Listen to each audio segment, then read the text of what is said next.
All right. I am now joined by what's that? So there's no Russian state affiliated media warning under his name, so I don't know what happened there, but I'm uh, free. Anders Lee, um, formerly of RT, and now Democratic Socialist Man About Town. How you doing tonight, Anders? Doing well, yeah. I hope it's not too late for me to lobby Twitter for that state asset in my handle. I don't really care about getting verified. I still would like that retroactively, but they haven't given it to me yet. Fair enough. So we're going to watch something that you found. This is from 1988. Mm-hmm. And it's Jeff Cohen of Fairness and Accuracy in Reporting, better known as FAIR, and Brent Bozell. Tell us about Brent Bozell. He is a right-wing media watchdog who is suffering under the delusion that it is the conservatives, the business movement in America that's really being suppressed by the media. That the media has this liberal bias, and it's just a bunch of wacko lefty Looney Tunes. And so he has to be the voice of those who are left out of that discourse. He was primarily active in the 80s and 90s and was just trying to find all these instances of liberal bias. I remember even growing up, in the aughts, hearing that refrain again and again and again, the liberal media, um, which, he was great at propagating that idea with, he had this book, Weapons of Mass Distortion, that kind of went into it. So he had this research center and would really, go after news, but also just TV shows that had, gay characters or things like that, to make sure that the Judeo-Christian values of the United States were not being impugned too harshly. Got it. Yeah, I'm just looking at that book. When is that from? When do you know when he wrote that book? I think that one is actually, I think, a little more recent. 2004, I think it is. It was more, trying to cry foul about people being Oh, mean to Bush okay. after the Yeah, Iraq War. 2004. I guess was just about the last time you could do a WMD pun without feeling awkward about that as a Bush supporter. Right. It's taking it, and we'll see in the debate. It's almost a skill, although I do think he kind of falls flat on his feet a bit here because he's out of his depth. But it is kind of a skill to take what is plainly obvious that the media was in the tank for the Iraq War, from the New York Times to major networks, and somehow turn the narrative to, yeah, but they're being mean to Bush, and Right. they don't like us. They don't like Christians somehow. Um, Yeah, based, I mean, the obvious media critique story from that you would have published in 2004 is, oh my God, look at how the entire mainstream media spread all of these crazy lies about Iraq to justify a war. right. Yeah, and they're fixated on these little anecdotes that they think is indicative of this problem. And of course, there are many problems with the news media in the United States, but I don't think Yeah, right. That's being not one too. of them. Yeah, Fair enough. Well, let's get started. cool. Bozell, president of the Media Research Center in the Washington Post this morning, there's an article on Pat Robertson, and in it, a sociology professor from the University of Virginia, Jeffrey Haddon, says, my perception is that the Robertson people, more than the other campaigns, tend to view the media as the enemy. I think is that true? I think it's a fair statement. The media doesn't understand Pat Robertson. The media's never been friendly to the evangelicals. And the media has been going after Pat Robertson making statements that I think are irrelevant to the campaign, such as the fact that his wife conceived a child out of wedlock 30-some years ago, trying to make that a campaign issue. And I think they've got every reason to be a little concerned with the way the media is treated today. Is there bias of any degree in the whole coverage of the campaign from your perspective? I think so. From the national media, there is. From the conventional media, the three big networks, ABC, CBS, NBC, the three major newspapers, LA Times, New York Times, Washington Post, and the wire services, you see a liberal mindset, which is giving credibility to candidates that have no national credibility, like Bruce Babbitt, while attacking other candidates like Pat Robertson. I think this year it's worse than previous years because the media is making more of an analytical approach, taking more of an analytical approach in their campaign coverage. Richard Cohen, the political producer for CBS News, was quoted as having said a couple of months ago, "We're going to impose our agenda on news coverage of the campaigns." He is the same man who arranged the Bush-Rather interview. If that's his agenda, then there's a tremendous amount of bias in there. Now, I'm the first one to say, I don't necessarily mind there being bias. I don't mind, as I stated to you before we went on the air, I don't mind that people consider the Washington Times conservative, so long as the same litmus test is played on other aspects of the media, like the Washington Post. Label them liberal. That's my point.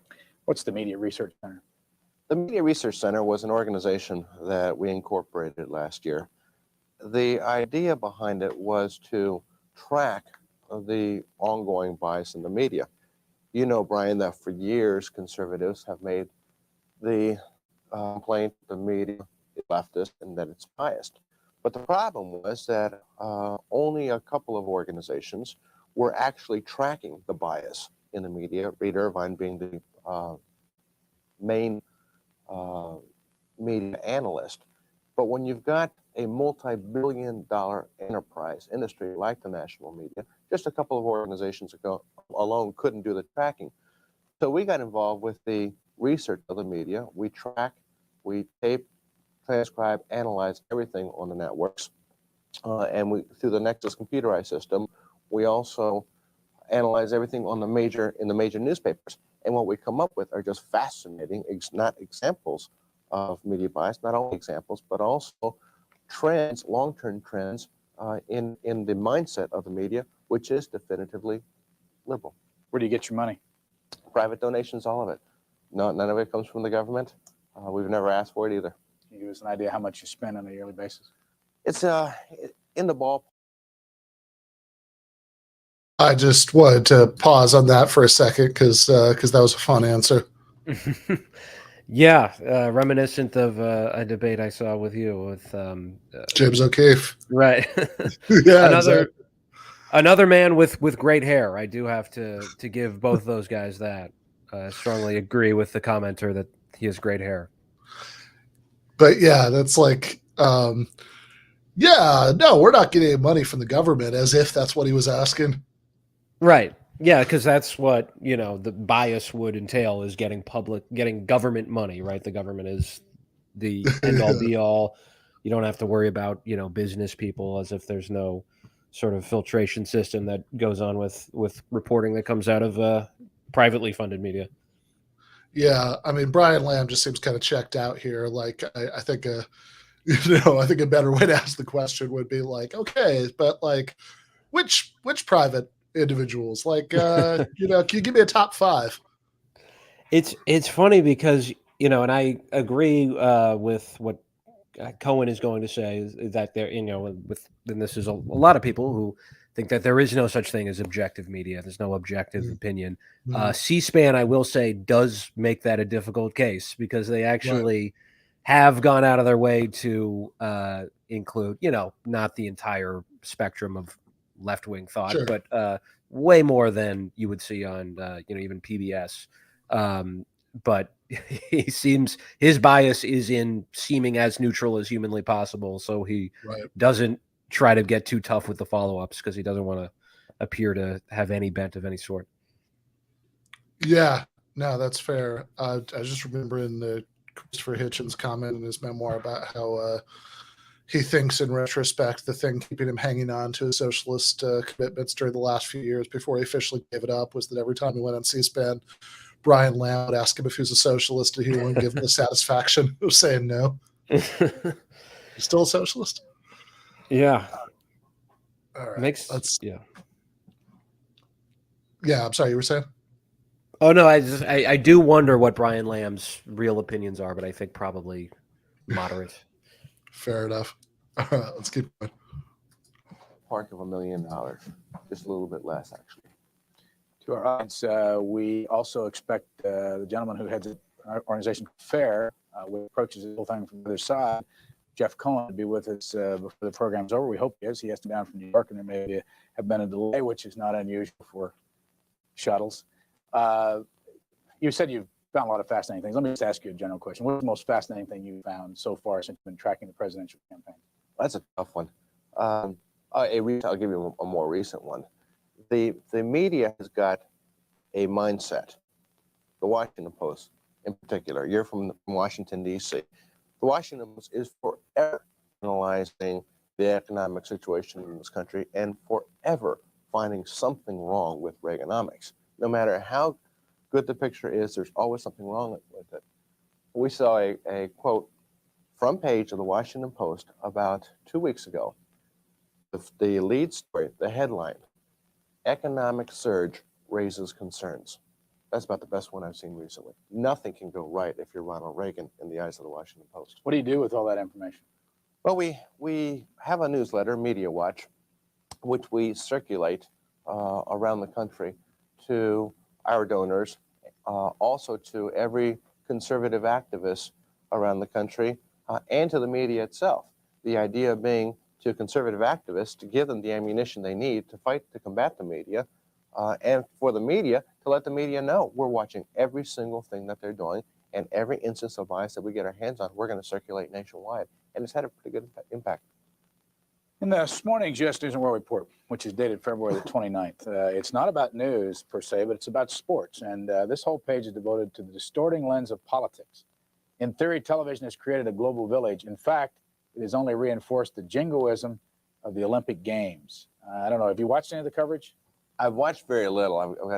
Ever since the Americans started falling all over the place, I've gotten disillusioned with this year's Olympics. Well, let me read you just a little bit in the paragraph here. It says, while East Bloc countries occasionally interject a political note, the surprise is that the U.S. and Western Europe have proved the most partisan in their reporting. I haven't seen that, but frankly, I wouldn't be surprised. If you are an American broadcast announcer and you have more information on the American athletes, you're going to give them more coverage. If that's what they're alluding to, I honestly haven't read the article, so I can't say what they're alluding to.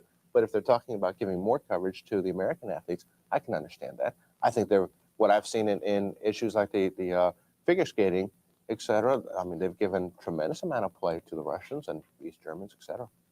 To ask you what works for, and Jeff Cohen is here, and Jeff, good morning. Morning. We will join you in just a second, and you can jump in this thing. I was watching the Reverend Jimmy Swaggart last night on his television program that was tape recorded yesterday morning, and a lot of the clips on the morning news this morning did not include his references to the press, and he went on about thanking the press for being fair in this situation. He named Ted Koppel. He named a reporter, as an investigative reporter from Baton Rouge, and told him he loved him. And he went through a whole series of thank you for being balanced. Does that kind of thing work when you're talking to the press? The press like to hear those kind of things? Will it have any impact on the coverage of Jimmy Swaggart? I don't know that will. I think the fact that the media overplayed the Jim Baker scandal might have an impact on it. It was funny to watch the Jim Baker thing for a while, and all the Jim and Tammy Baker jokes were out there. But after a while, I frankly got very tired of it. With the Jimmy Swaggart problem now, I don't know that the media really wants to make that big a deal of it because it's old news now. And I haven't really seen them make a big deal out of it. They have every right to put it on the front page and cover it because he is a major political figure or major religious figure, but I don't think they've overdone it. Jeff Cohen, in your one of your publications you put out, you say the need for FAIR, your organization standing for Fairness and Accuracy in Reporting, has been brought into stark relief in recent years as the mainstream media have become increasingly conservative. I don't think that's a debatable premise. You have even right-wingers admitting that. In an article in the New Republic back in 1985, Fred Barnes, who's a conservative, wrote an article called "The Media Veers Right," talking about the power of George Will. The new media, USA Today, CNN and all their business reports, the sort of business tilt. So I don't think it's debatable. What we were concerned about in general was the increasing control big business has over the media. That's something that a lot of the right-wing groups never talk about, and that's something FAIR was set up to talk about. When you look at, you have to question whether there's any other country in the Western world that would allow a corporate conglomerate, a corporate colossus like General Electric to own the biggest TV network in the country, NBC. GE's interest in nuclear power, nuclear weapons, they're the second leading military contractor in the country. GE owns Kidder Peabody, which has tangential relevance to the insider trading scandal on Wall Street, has a spotty record in labor relations and protecting the environment. So you have a corporation that has an interest in basically how every major issue is reported on the national news. And they own one of the TV networks, the biggest, NBC. So there's really not been a public interest group that has come into existence to make the issue of corporate domination of the media as a real issue for public debate. And none of the conservative watchdog groups talk about the role of corporations in dominating the US media in ways, especially broadcasting, in ways that are not allowed in Western Europe. And that's the reason that FAIR came into existence. Brent, we'll get you back in this in a second, but I want to pursue some more with Jeff Cohen. First of all, who owns FAIR? Who owns FAIR? Yeah. FAIR is a public interest group that's supported by donations, subscribers, charitable foundations, where we do educational work. We don't involve ourselves in political lobbying. How much money do you need every year to keep going? Our budget is roughly $250,000. In your, and this is written by you in one of your newsletters, and we'll tell our audience as the program goes on how they can get each other's services. You say, all of us who founded FAIR have media backgrounds. Our sympathies are with the working press. We do not view reporters, editors, and producers as our enemy, nor do we hunt for conspiracies. Is that implying that, say, the other side does? Yes, it's not implying it. It's pretty much asserting it. The background of people that came into FAIR, we have a couple journalism deans, Ben Bagdikian, the dean of the Graduate Journalism School in University of California, Berkeley, George Gerbner, the dean of the Annenberg School.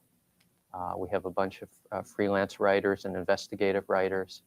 I had a background as a freelance writer and as a publicist. When you read the newsletters of right-wing media bashing groups, you see that there's a lot of contempt there for the working press. You could say that some of the conservative media watch groups are not just anti-liberal politically, but they seem to be anti-liberal philosophically, and that they seem to be afraid of the free flow of ideas. We came into existence because we believed there wasn't enough independent reporting. We like journalism. We like the process of journalism.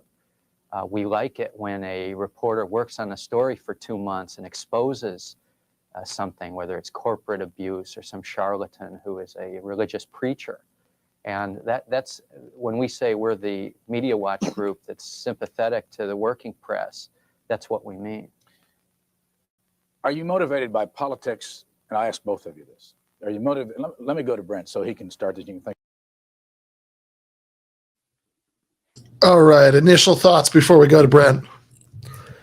Well, what I found interesting, he mentions the New Republic and how Fred Barnes is a right wing Hmm. commentator admitted that the media has gotten more right wing. And people hear New Republican today, it's considered sort of like a progressive Democratic Party, like Elizabeth Warrenite sort of publication.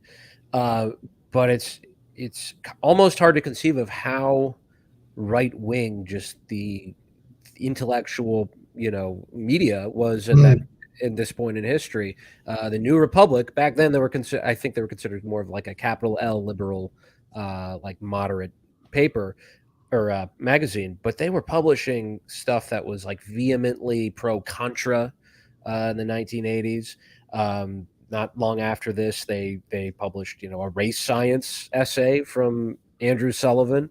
So this is kind of like the world that Cohen is trying to shine a light on, and there's just very, very little breathing room for someone with this type of persuasion, because even the liberals at this point, people who are socialists, some of them even are engaging in like underclass ideology already. Like they're demonizing black welfare recipients and just kind of buying Reagan's line on welfare queens and that sort of thing. So yeah, it's a departure from what we have now. The media landscape, of course, is not great, but certainly, it's a lot different for sure. I mean, the New Republic, I think 1988, we were already well into the Marty Peretz era of running the New Republic, who people may or may not be familiar with, but it was would just say, was like really intense, I think, in particular about Zionism, would just say like crazy racist things about Palestinians and Arabs especially all the time. It's gone through some transformations. I mean, it was sort of in the Clinton years, people would call it, like they like Clinton, people would call it like the in-flight magazine on Air Force One.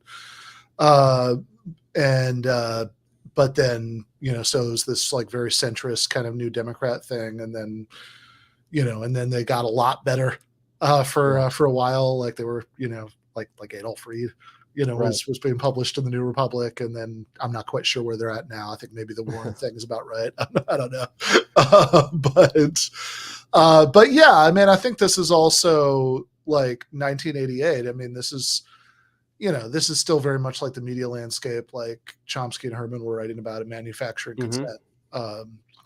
That, it's very like there is this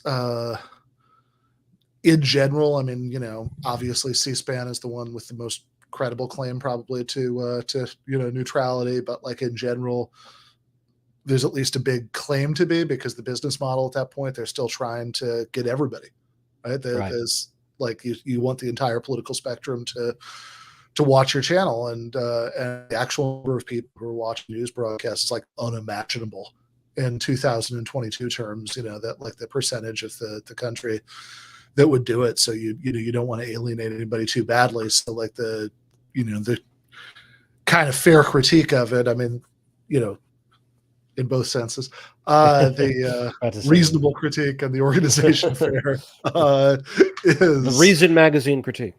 Yeah, exactly. But is that okay? They make a big deal about like showing you both sides and stuff like that, but like the spectrum of what's considered debatable is like suffocatingly narrow, and all kinds of perspectives are excluded that shouldn't be excluded, and and all this stuff, right? It's very subservient to U.S. foreign policy, and like on I mean, whatever. It's a 1988 political spectrum, domestically, which is pretty dismal.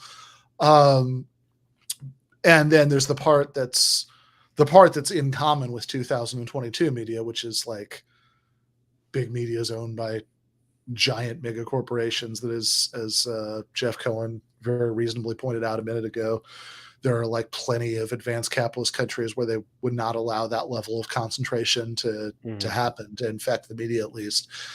The like actual regulatory state would stop that from happening. or at least in 1988 they would. Some of those places have drifted in the in the wrong direction since then. But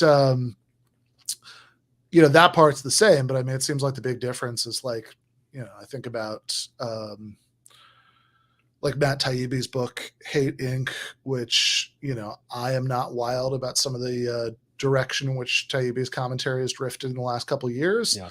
But he did write a good book, and however he conceives of what he was doing in that book, I mean, I think in effect, it's like actually a pretty decent kind of materialist analysis of what's happened in media, which is because he originally wrote it with the thought that it'd be an update of manufacturing consent. And Right. Then he kind of decided correctly, I think, in the course of writing it, no, what's wrong with media today isn't really the same thing as what Chomsky and Herman were talking about, because because of new technology and a bunch of reasons, traditional media has, to a great extent economically collapsed. I mean, obviously a lot more people are, watching, a lot more people, 2022, you still have a lot more people watching, I don't know, CNN than what's, the Majority Report or whatever. Right. Right. Yeah. But compared to what it was, certainly in 1988, it's just completely economically collapsed. That like you have this fraction of the audience that you used to have. The Joe Rogan numbers people always quote, which I'm not sure I believe, because there's no good way of tracking it, but whatever, that like whatever they were back when they, you could actually track it, are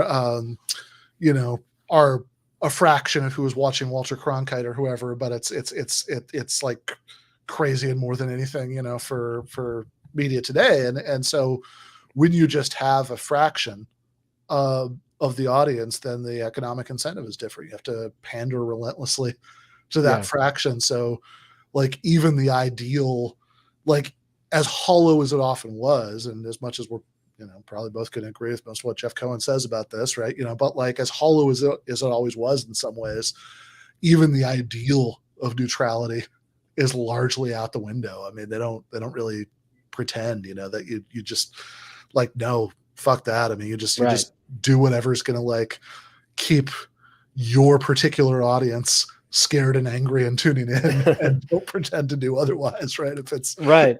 Yeah, because you have to fashion a brand in a way that was not the same. Even CNN has kind of dispatched with the objectivity thing to an extent.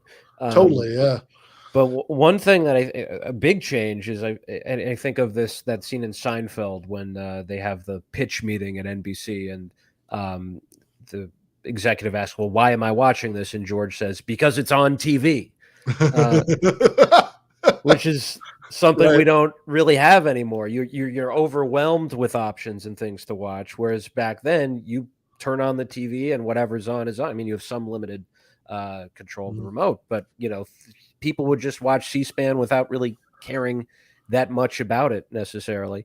And I am old enough that I can remember flipping through the channels and then just kind of just like, I guess I'll watch this. And like spending like hours watching something I didn't care very much about because of the Seinfeld thing. It's what's on TV. Right. Yeah. I remember watching tennis. I didn't like tennis. I was watching for the commercials, just sitting through the tennis. But I find C-SPAN really interesting, and I do spend probably too much time actively watching old C-SPAN videos because this was kind of back then, like for like journalists and media members, like Twitter, like they wanted to have if you had like a beef with somebody, it was on C-SPAN. You would argue and debate, and then you would have to wait till someone else who agreed with you came on to pick up the argument again. You had like that in zines. You had to like wait, a month to hear the latest comeback. So that aspect of it, I find. I think that the good thing about that transition is like clearly alternative media has a bigger reach now than it did then. I mean, no question whatsoever about that. Like, I mean, I remember the zine era, like the sort of, it's like, I don't know, American Samizdat or something, that you have like photocopied, newsletter that you'd send 100 people, who subscribed to the newsletter. And, but now, I mean, yeah, exactly the same way it is for any kind of TV show, right? I mean, this is like, I mean, again, I can remember, like, I don't know, into the 90s, early 2000s, like if like Fox had like a new show, I'd watch it. I'd like give it a couple episodes at least, right? It's like, oh, let's see what happens to here. And now it's like, yeah, there are like 100 shows that I vaguely know that I would enjoy that people have told me that it's like, oh no, that sounds pretty good. Right. But maybe someday I'll get it into my head to like watch that on Hulu or whatever. Right. But there's very little urgency there because there are also 50 things that I've been watching on and off, for forever and whatever. And it's the same thing with news that you can procure your own a la carte media diet to your liking. I mean, to do, like you can, no matter, almost regardless of ideology, you can, like, if you want to put yourself into a bubble where all you ever watch or listen to is stuff that conforms with that ideology, you can do it. In many cases, it's not very different. I mean, you can, because you're whatever you're watching on your computer, or you have a thing to to share it onto your you can watch YouTube on TV or whatever, and it'll be pretty high. Like, you can find stuff within that ideological bubble that's pretty high production value. Right. That I don't. I mean, I guess this was like most striking during, I was about to say during the pandemic, when COVID still existed, but whatever, you know what I mean? And that, well, that whether or not it still exists depends on your media bubble. Yeah, exactly. But when everybody thought it existed, it was like most striking because it's like, I don't know. I mean, if you like, you'd watch CNN or whatever, and it would just be like some guy in his living room, and it's like, I don't know. I mean, man, at least I've got a plant, right? Like this, Yeah, I'll tilt make sure everybody sees the painting behind me. Yeah, there you go. So, but like, yeah, there are plenty of left-wing shows with that have pretty professional looking sets or whatever, and so like that part's great, right? I mean, it definitely gets the stuff that's excluded from traditional media. I mean, not as much as we'd like, of course, right? But I mean, a greater reach than it would otherwise have. But yeah, I mean, the thing that's terrible about it is nobody is that precisely it is so easy to stay in your bubble, and like we end up like people who mostly watch progressive media end up believing bullshit because we don't, there's no incentive to like, there's every incentive to chase whatever the narrative is at a given moment. Yeah. And there's zero incentive to like correct yourself once the fog of war wears off. So like we end up just having like false factual beliefs, and obviously conservative media is much worse in that regard. And then like also it makes it, I mean, this is why I have my earnest nerdy belief that like debates are valuable to do, because it's like the only chance that you get in that media landscape to actually talk to somebody else's audience, like go inside an alternate bubble. Right. All right, let's keep going. Think about it, Jeff. Are you motivated by your political beliefs or by your interest in the media? Both. I'd like to answer Mr. Cohen for a second.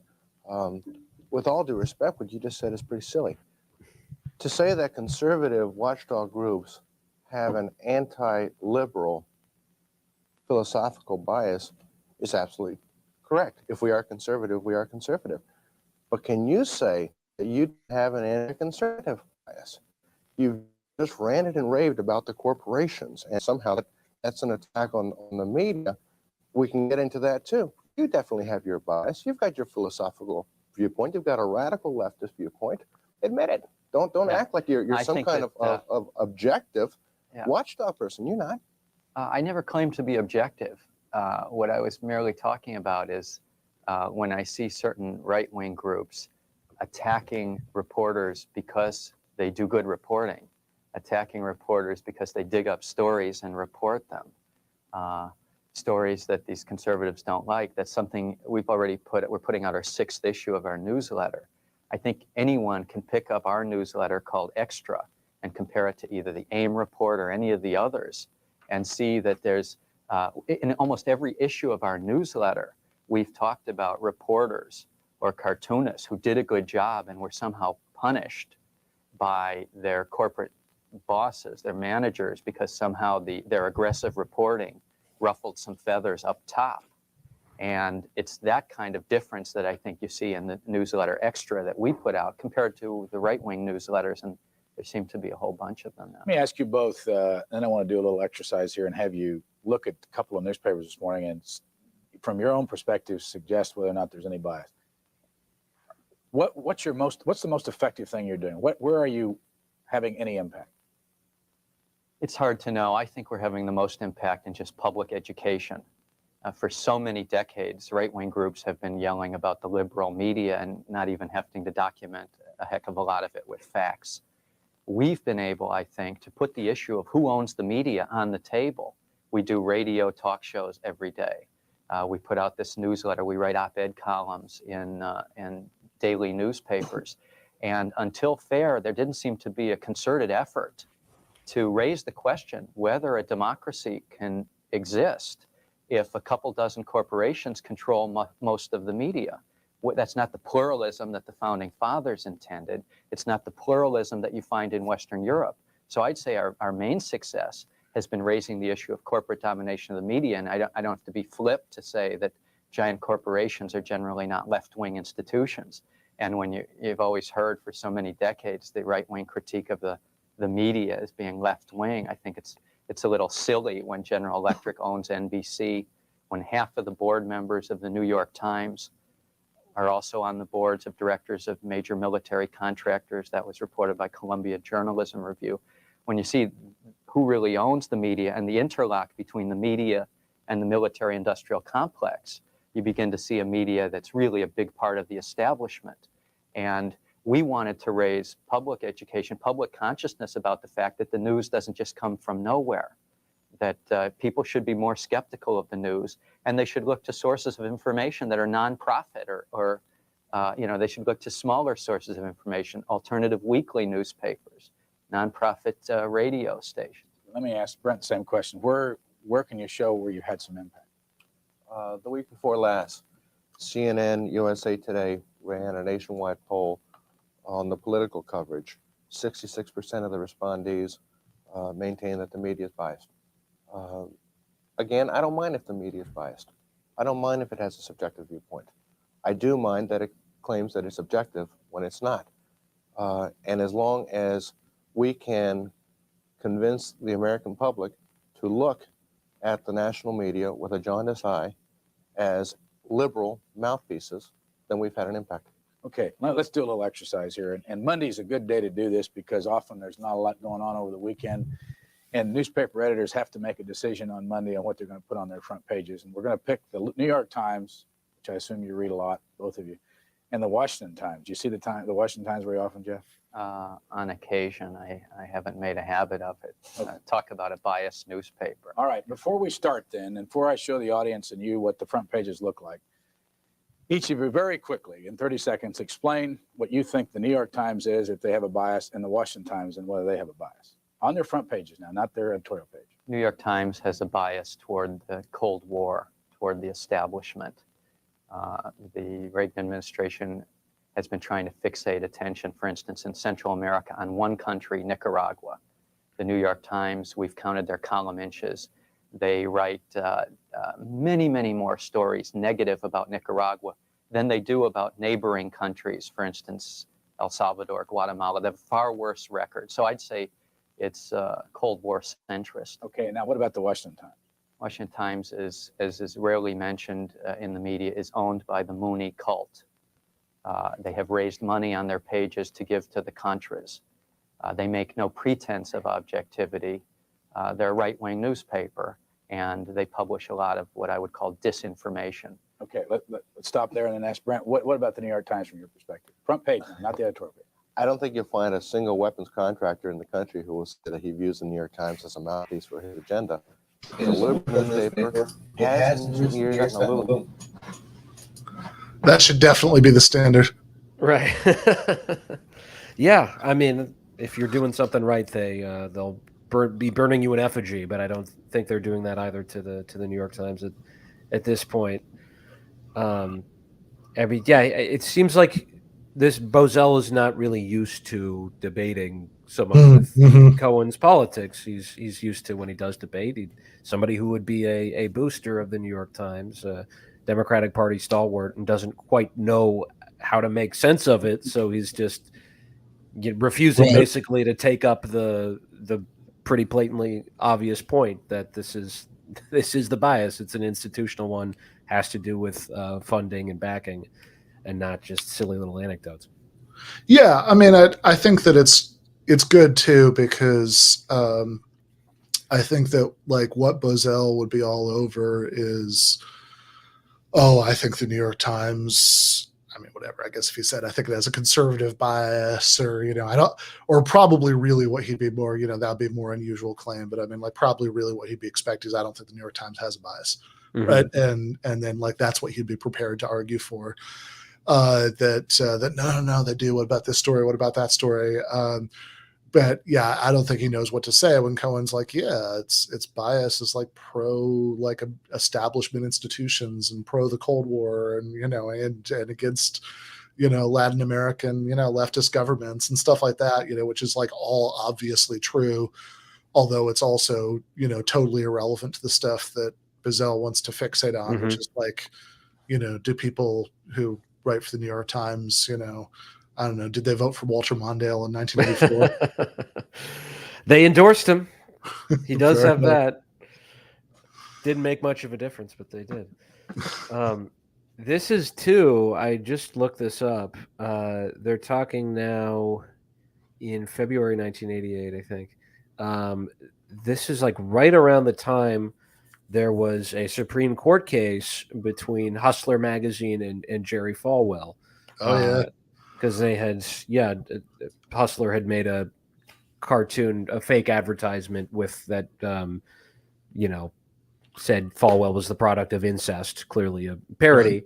But that went before the Supreme Court. And I would be very surprised if Brent Bozell was arguing on behalf of Hustler and free speech in that case. But it's just shows how censorious these sort of watchdog groups were, and the evangelical right were really trying to, just in the most plain terms possible, restrict free speech at this point. Yeah, and I feel like, I mean, in some ways that's the historic norm. Like, I don't know, a couple years ago, I think I read the William F. Buckley book, God and Man at Yale, which is sort of the granddaddy of all of the conservative books about how, the college kids are crazy. And that book is just like unabashedly pro-censorship. It's just like, oh yeah, we need to fire all of these like socialists and atheists from Yale.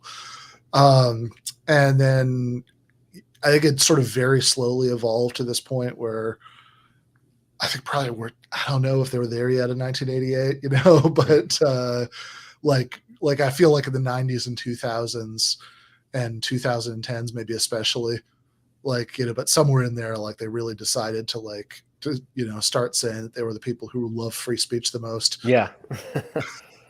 And I feel like now we're kind of reverting to the historical standard that like now it's all like, oh yeah, the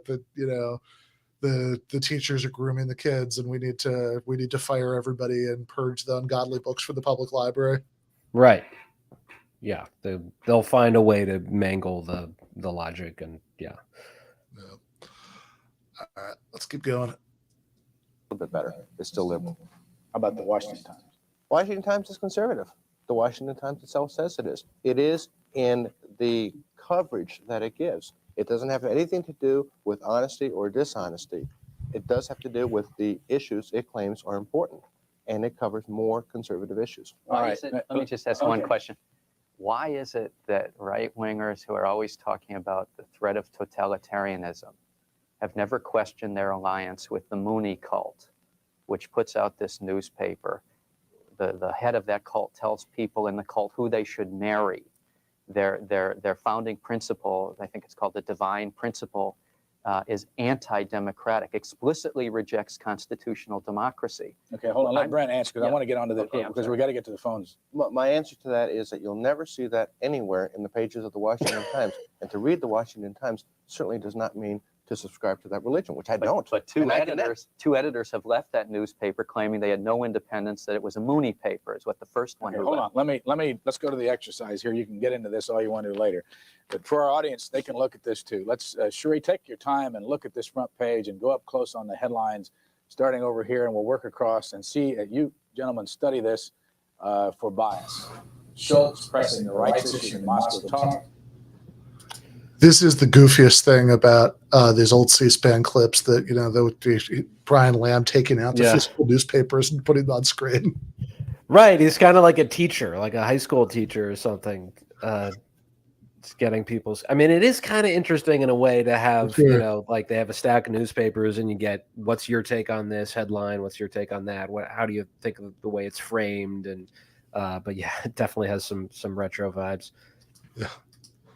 He meets with Sakharov, exchange with Shevardnadze, said to Soviet pledge on immigration. Back down here to these stories. Blacks pressing rent boycott in South Africa. Influence of abortion critics barring sale of drug in U.S. Go up here. System to treat medical patients is overburdened. And finally, Swaggart says he has sinned, will step down. Actually, not finally. Let's go down to the bottom here because I want to see one last story over here on this side. New law will warn Californians of chemical risks of modern life. And then over on the other side of the page, Gromyko says Mao wanted Soviet A-bombs used on GIs. Who wants to start? And Jeff, do you see bias in that front page? The key issue for me is their lead story, which, as you know, is typically upper right. The lead story of the day is Schultz pressing the rights issue in Moscow talks. In our last issue of the newsletter Extra, we talked about how the news media discussed the issue of human rights in the context of East-West relations. We focused on the 3 TV networks and the New York Times.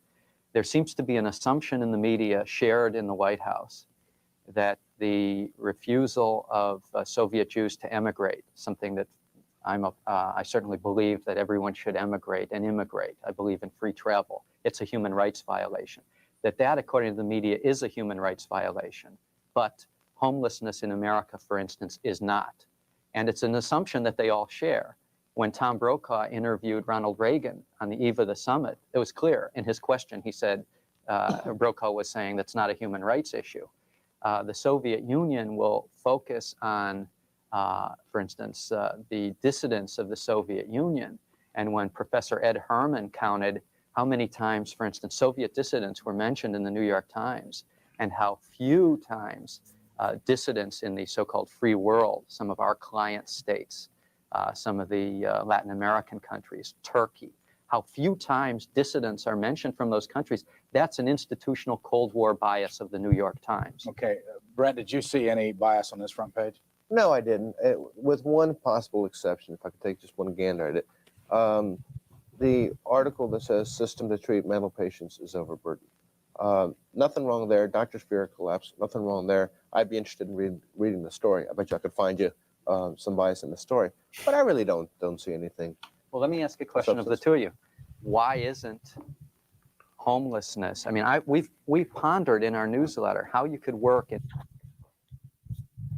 I love Jeff Cohen's basically everything for the last 15 minutes, but this is fantastic. But I also just think it's hilarious that Brent Bozell, whose whole thing is how biased these terrible liberal papers like the New York Times are, like he's actually read the selection of headlines. Like, yeah, that's all fine.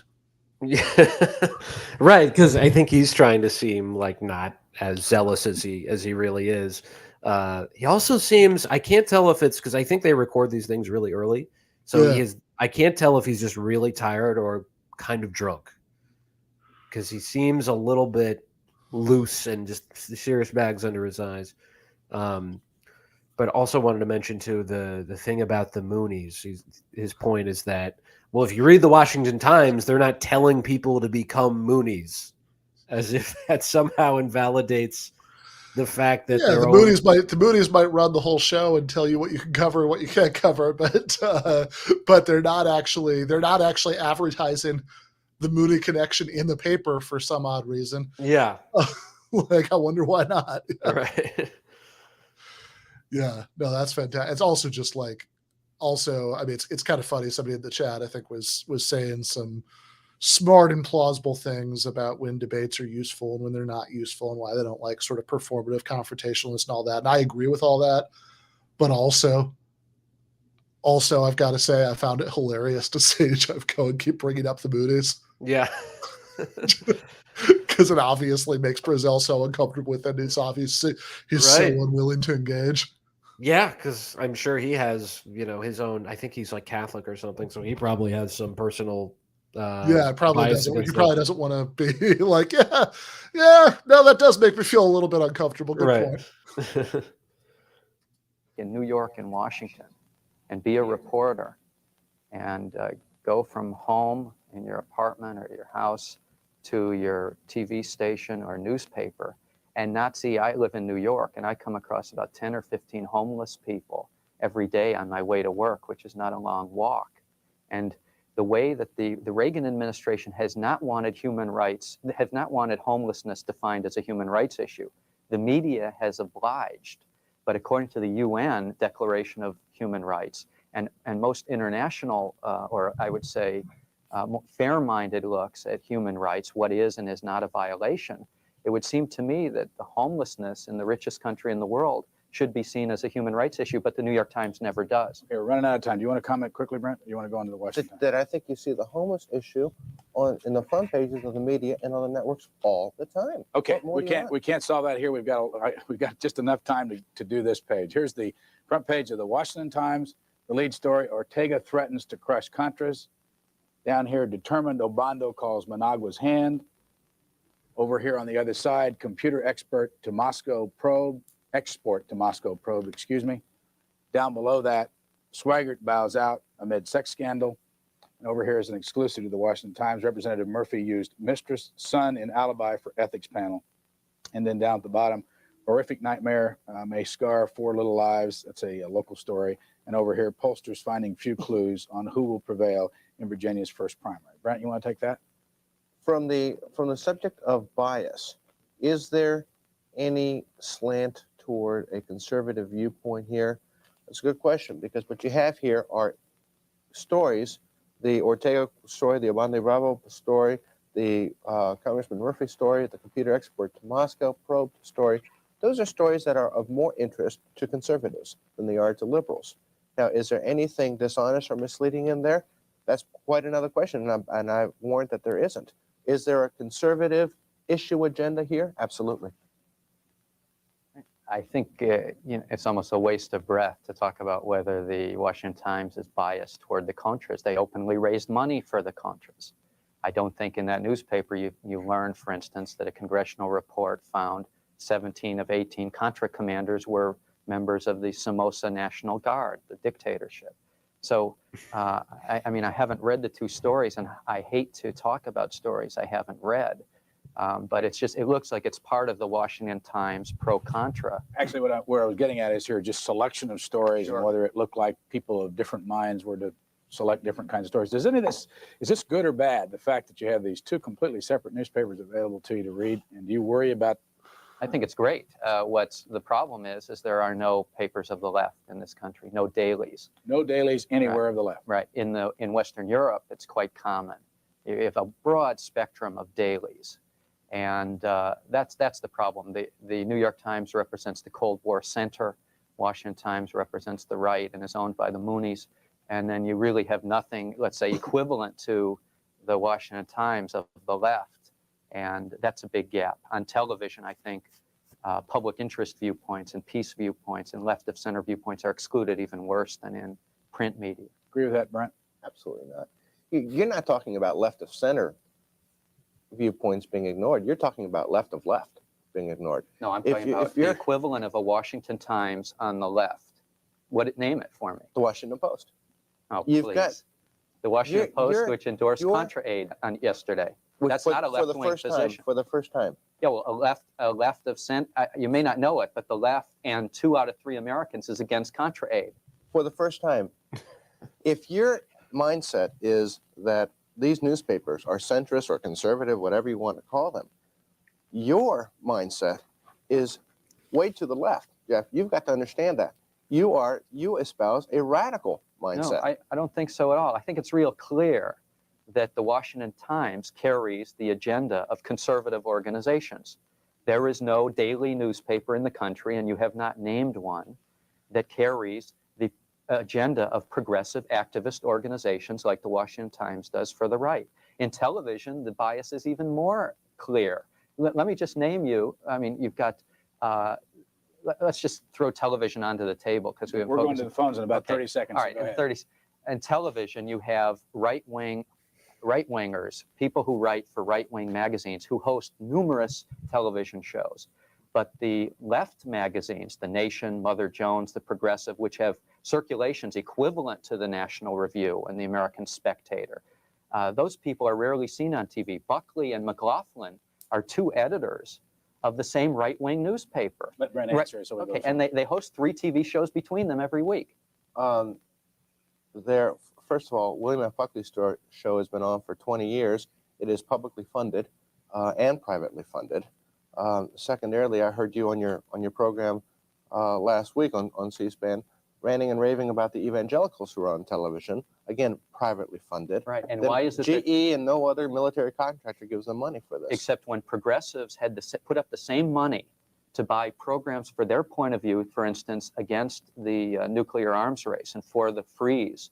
They were, according to a New York Times article at the end of '86, the right-wing groups were allowed to buy or were given free time 5 times as often as the peace group. And that reflects the conservatives who own the media. And that's something that you'll have trouble getting. I would dispute that study completely because my organization has tried to buy time to support the Contras, and we've been turned down. And I saw your ads right after Nightline, if I'm not mistaken, around the time of the last Contra vote. They weren't mine. New Orleans, you're up. Go ahead, please. Good morning. Before we do New Orleans, I just want to say it's hilarious that that Bozell's big evidence that the Washington Post was left wing is that it took them a long time to get around to saying they support funding the Contras. Right. You know, all these other media organizations were there on day one saying, yes, absolutely, we should be funneling aid to right-wing death squads who are like raping and murdering, you know, nuns and priests in, you know, Nicaragua. But you know, Washington Post, you know, because they're left-wing bias, it took them a while to get there. And it just doesn't have any response to the figure that Cohen brings up. 2/3 of America at this point, the American people, you know, we still had a very wonderful pandemic, in a way, Vietnam syndrome in the United States, where people were skeptical of foreign interventions. 2/3 of Americans did not want money going to the Contras, and somehow that's, if you're not supportive of that, you're it's indicative of a left You're wing. just crazy left wing if you don't support that. Yeah. Right. Also, I really liked Cohen's point about the need for a left wing daily, which is, you know, something we I mean, there's online now. Yeah, but there's thankfully. no daily newspaper, certainly. Right. That's left wing, yeah. Like there's their websites. Yeah. Not something you can pick up at the counter or a network. You know, the closest thing was RIP RT. You know, obviously not all of it was left wing, but that's, you know, say what you will about it, but that really perhaps is the closest we're going to get for the foreseeable future of having an actual cable network. People can, you know, flip through the channels and see anti-imperialist socialist voices. Yeah, no, absolutely. And even like people like the late Ed Schultz, who's like just a little bit to the left of like the MSNBC sort of spectrum.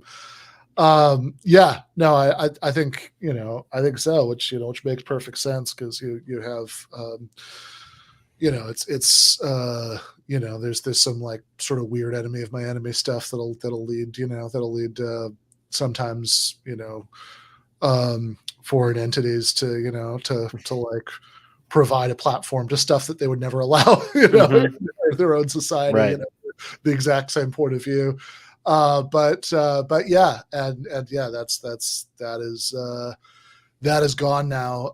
And yeah, there's nothing with anything like equivalent reach, where, the same kind of, some of the same people who are on there, can get on. I mean, actually, if anything, probably, I don't know, the exact numbers, or even inexact numbers, I can only guess, but like, one of the, I mean, it's still primarily a YouTube thing, I think, but like one of the largest media organizations that had regularly had leftists on there was The Hill, right? That's and less and less all the time there, right? Like they have that's Crystal Ball, left. They just fired Katie Halper for being somebody who they considered disposable, wasn't like central enough to the operation that it'd be super embarrassing, they thought, to get rid of her, and doing a segment where she said Rashida Tlaib was right about Israeli apartheid. That just happened. So I think, and again, I mean, that's not like a network, right? I mean, that's The Hill. Yeah. Yeah, and I remember when Rising started, there were a lot of people very skeptical of it. Like, what's going on here? Why is this corporation having on left-wing voices? And I think the pretty easy to understand why, which is people want to watch that. We got clicks, right? That people do want to see this stuff and hear from these alternative perspectives. But even they still have to strike a balance between their network of. I want to avoid tropes about Israel in the media. But clearly the people, yeah, I mean, it's ultimately, I mean, it's sort of weird alternative corporate media, but it's still basically corporate media, right? And there are, yeah, and if they get pissed off at you, I mean, it's not like, it's not like you have like a Patreon and like, and like a, and like, okay, you say something that like maybe you'll sort of be aware that it's like you'll see like a bigger trickle of patrons canceling than usual. If you say something, it's not like that. I mean, there are going to be more like specific people like, no, seriously, we're done with this. Like, get rid of this person, right. Which sounds conspiratorial, but I mean, like, that's just literally a unremarkable fact. Yeah. About how media organizations operate, that that you are, you have people who are empowered to make decisions about hiring and firing, and they have they have people on the money side they have to listen to, and like that's all just kind of uninterestingly true, right? And I think a big thing that a common thread I've noticed is particularly like Jewish commentators who speak out against Israel, they want to shut that down as soon as possible. Like that, I think, is more outside the zone of like acceptable discourse than just boilerplate criticism of Israel. Yeah, no, I think so. I think, yeah, and yeah, I think Katie Halper, about whom nobody's in doubt about her ethnicity, is saying, yeah, no, this is apartheid. It maybe raises certain people's hackles more than maybe even somebody else saying the same thing, and certainly more than standard criticisms of Israel. But yeah, and I think that they. And yeah, I think like it was valuable that there was a minute there where they were like, oh yeah, this is like an untapped market niche. It's almost like that old I am blanking on the I can't believe I'm forgetting this. The comedian who has the bit about if you're in public relations, you should kill yourself. Bill Hicks? No. Bill Hicks. Oh, Yes. okay. And he's like, and I know that you're listening to this and you're already thinking, ooh, the anti-public relations dollar. That's a good dollar. Yeah, you should do that. You should pursue that. It's like, oh, the anti-dollar dollar. You should do that. Like, it's like, yeah, that there was a minute there where the Hill was like, oh, hey, people actually, there's a little untapped market here, that like a relatively small company, can maybe tap into that, like that we could actually have this like broader range of political voices, and then maybe very unsurprisingly, like later they think better of it. Right.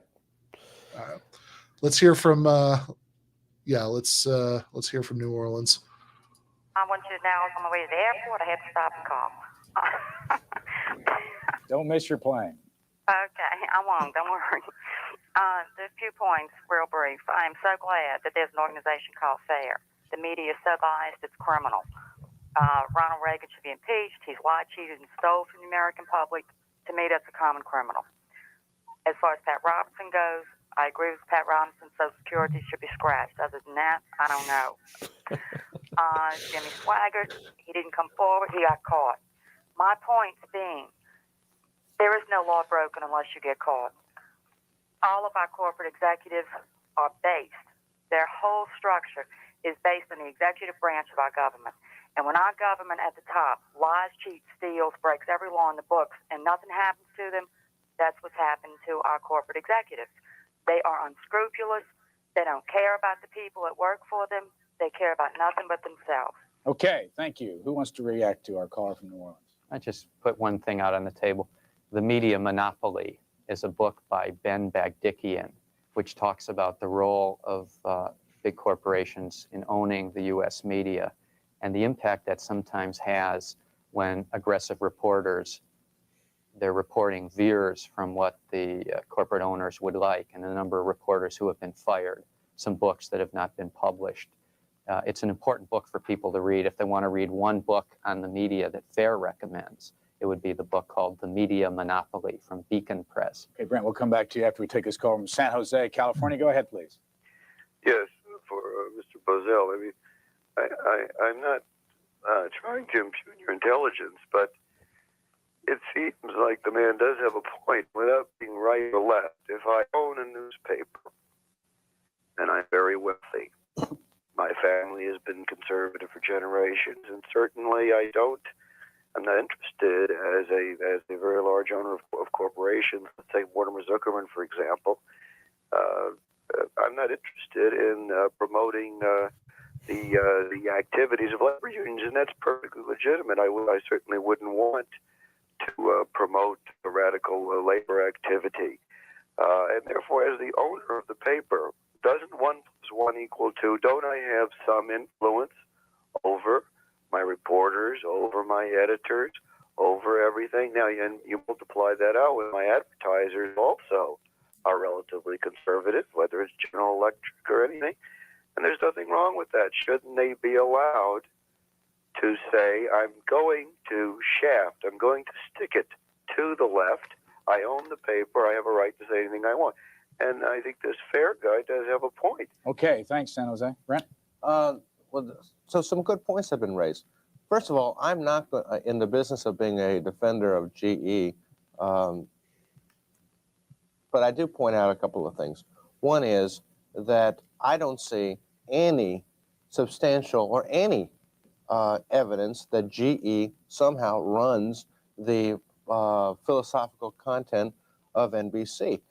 NBC gives tremendous amount of coverage to the peace movement, to the Refusnik movement, or not the Refusnik, the nuclear freeze movement, Greenpeace, et cetera, et cetera. They've given coverage to it.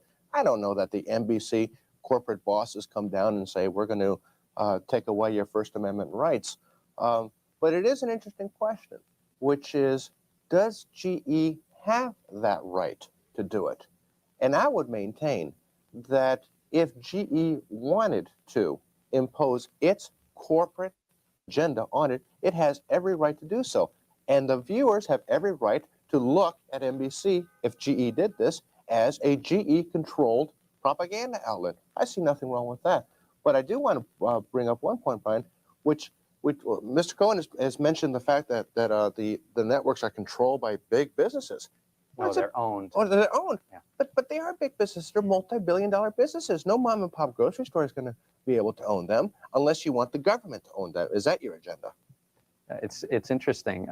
In most of Western Europe, which I believe has much more pluralistic systems than ours, public broadcasting is a much bigger player in the broadcasting mix. And if you're saying, is that my agenda? Damn right. We need a bigger public broadcasting agenda. In the early 30s, there was a debate in the Senate about who would get licenses. Remember, the government hands out the license to NBC, GE. And there was a strong move that 25% of the stations, and it was just radio then, should be given to labor groups and cooperatives and educational groups and universities. 25% of all radio stations were going to be awarded to those groups.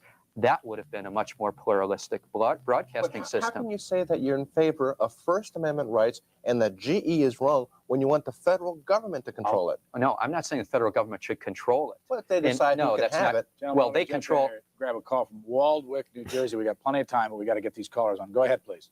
Good morning, Brian. Morning. C-SPAN is great. I'm a Thank little bit nervous, but first of all, I'd like to say this guy from FAIR is spouting so many simplistic left-wing shibboleths that he really ought to run for president on the Democratic side. He'd be right in there with the rest of them. As far as corporations, which he is making into a boogeyman, you know, corporations are owned by American citizens. They're the stockholders. Many of them get dividends. Many are our good senior citizens, and these dividends help keep them from becoming the homeless that you care so much about. The problem for the left, as far as I can see, is that they can't stand the prospect that the media may actually contribute to the spread of human freedom in the world, instead of promoting everything that keeps the communists enslaving one country after another. They can't stand the thought that the media may actually contribute to halting the spread of drugs, pornography, the breakdown of education, the breakdown of the family in this country, which the left wing has done so much to promote. You know, it's about time the media took up the American agenda. Okay, thanks. Jeff.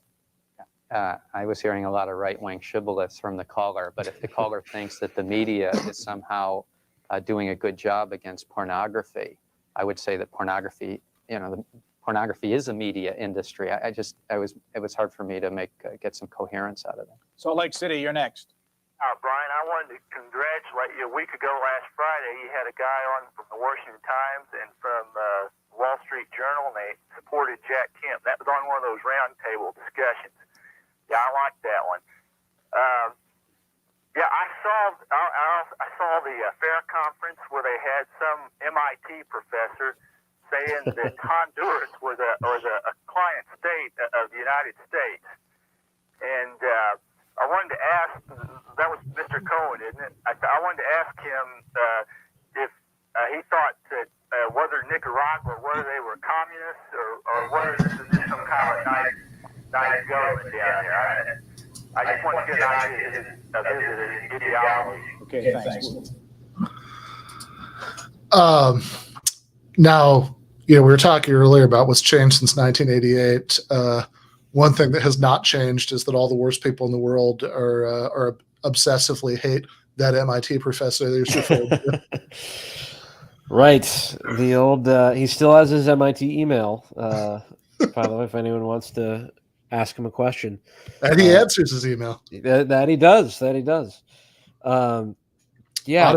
Honestly, as far as I can tell, Noam Chomsky is much more diligent and on top of answering his email than I am. And I cannot imagine how much he must get. I have no idea where he finds the time to do that, because he's teaching linguistics and reading every newspaper on earth every day. But yeah, this is what I like about C-SPAN too, is you get such a hodgepodge, and it really shows how incoherent most people in America's, in the world's views are about things. That first woman from New Orleans who was saying, on the one hand, make a very incisive point about how corporate America is kind of modeled and structured after the executive branch of the government, and then just goes right into, and we should abolish Social Security. Yeah, I mean, this is always the thing to remember, that I think that people who are people who have the level of obsession with politics that it takes to have like an internally consistent worldview, I think are always forgetting that most people don't. Yeah. And like that it's, I mean, yeah, that lady is a weirdo on an obvious level, but there's like also a sense in which she's like sort of normal, that like it's like, oh yeah, she just has some weird hodgepodge of views that don't quite fit together, that she's like kind of picked up, you know, this and that over the years. And it's like, oh yeah, no, I like it's like, I remember, you know, Michael Brooks, you know, used to make some version of this joke, you know, the person who'd be like, it's like, oh yeah, no, my favorite people in politics are like Bernie Sanders and Newt Gingrich and, you know, Osama bin Laden. You know, those are Right. probably my top three. Mount Rushmore. Yeah. I forgot what I was going to say, but we'll get back to All right, fair enough. Was he talking about Noam Chomsky? Yeah, Professor Noam Chomsky, who has not played he's talked about a lot in the mainstream media of Western Europe, but in his own country, he's rarely on television. In fact, this was C-SPAN put him on the air for the first time in many years. The question was about Nicaragua. We don't take positions on countries. What we do is we look at the news media, look at what they're saying, and try to compare it to, say, some objective criterion that we can find. In looking at human rights in Central America, we found that Amnesty International and America's Watch have found that Guatemala and El Salvador, for instance, have made a regular practice of extrajudicial killings, torture, abductions, and disappearances. And those objective, independent human rights groups have never been able to find the same patterns in Nicaragua. And so what we did is we were counting the column inches in the New York Times that was focused on negative coverage about Nicaragua's human rights situation. And we found that, for instance, since the Arias Accord was signed, for the next 90 days, the New York Times, for every 1 inch about Guatemala, there was 26 column inches about Nicaragua. For every 1 inch about Honduras, there was 22 column inches about Nicaragua. So our complaint is that the governments that are called burgeoning democracies in Central America that really have worse human rights records, according to Amnesty and America's Watch, they should be scrutinized more, and then Nicaragua would not look like this pariah that the U.S. media and the Reagan administration made them out to look like. Comment, Brent? There goes your agenda again. You don't believe Amnesty International, basically. No, I don't believe that you can sit here and say you don't take positions. You just took all sorts of positions right now. In your conference, I watched part of your conference. You took all sorts of positions, which is your right to do. You do have an agenda, Jeff. You don't like the Contras. You like the Sandinistas. That is your agenda. And I should also point out to the caller that in that same conference, Mr. Chomsky referred to Guatemala and El Salvador as U.S. terror states. Yes, he did. And he's basing that, if you read Chomsky's books, the one on Central America is called Turning the Tide, The Struggle for Peace. He bases his analysis on whether they're terror states on the fact that in each of those countries, if you add them all up, about 100,000 civilians have been killed in Guatemala and El Salvador since about 1978 or 79. Now, I don't know, that to me is a lot of terror, given the fact that those populations are not huge to begin with. So when I say we don't take a position on countries, what we do is we look at the way the media report something and then try to find some objective or something to compare it to. If we feel there's a bias there, we have to say, well, what do we think is a more accurate representation of reality? Right, 30 seconds. I'll give you something to compare it to. 150,000 people killed, 150 million people who've died at the hands of communism. I didn't hear Mr. Chomsky once call the Soviet Union a terror state. Okay, New Haven. We'll come back. New Haven, you're next. Go ahead. Good morning, gentlemen. Brian, thank you for C-SPAN. I just want to make a few comments, and I'd like to finish my comments, if I may, please. The bias in the media, sometimes it's often, you can say bias by the news that is not reported. And I will say right now that I am even disappointed in C-SPAN to a certain respect, because the drug situation that's connected with the Reagan administration and with Kerry's Senate committee hearings is astonishing. It's just a terrible thing. And last night on WNBC News, it was just terrible. The reports that I heard from Fred Bernstein, who's with the San Francisco Examiner, another woman reporter that's up for a Pulitzer Prize, all reporting the drug connection with the Reagan administration and the Contra movement. This scandal is being hushed up by all of the media for a reason I don't know why. Even C-SPAN. I notice you haven't had anybody on from the Miami Herald. You haven't had any reporter that's done any bit of reporting on this drug connection. May I remind you, gentlemen, whether you're left-wing, right-wing, or middle of the road, drugs are killing this country. Okay, I'm going to let you go with that and tell you, by the way, from our standpoint, that we'd love to have somebody on from the Miami Herald to talk about the drug situation. They all live in Miami. That's the big problem. And if we can find somebody here, we'll put them on. Who wants to comment on what you said? Yeah, I think I saw the recent Kerry hearings on C-SPAN, which went into the Contras and drugs. A good article was written in Columbia Journalism Review called Narco-Terrorism, A Tale of Two Stories. And it talked about how one story with all sorts of evidence, the names of airstrips, dates, names of people who admitted to dealing drugs for the Contras or giving profits to the Contras, how hard it was for that story to get into the mainstream media. And then Reagan makes an announcement at a speech that the Sandinistas are involved in drugs, and that went to the front pages. If people want to see a very serious analysis of how one story got big play in the mainstream media, and that was the anti-Sandinista story, the anti-Nicaragua story, and the other was having very much trouble getting into, for instance, Associated Press, they should look at Columbia Journalism Review. Look, we've heard countless stories about running the Contras. Everybody knows about it because it's been in the media. The problem is that not one single story has been proven to be correct. The Christic Institute brought up all their charges to a congressional committee that was headed by Congressman Dingell of Michigan, sympathetic to their cause, who called for the hearings. They had complete hearings, he threw it out. Wait a second. I think the facts on that is that the hearings were headed by Congressman Rangel of New York. And Congressman Rangel, when the Washington Post reported that it had exonerated the Contras, he wrote an angry letter to the Washington Post, which they did not publish, saying that's not what his committee found. Senator Kerry's committee hearings will resume in, I believe, 2 or 3 weeks, and I would hope C-SPAN would cover them. People, if they want to hear about the Contras and drugs, Kerry will be focusing on that.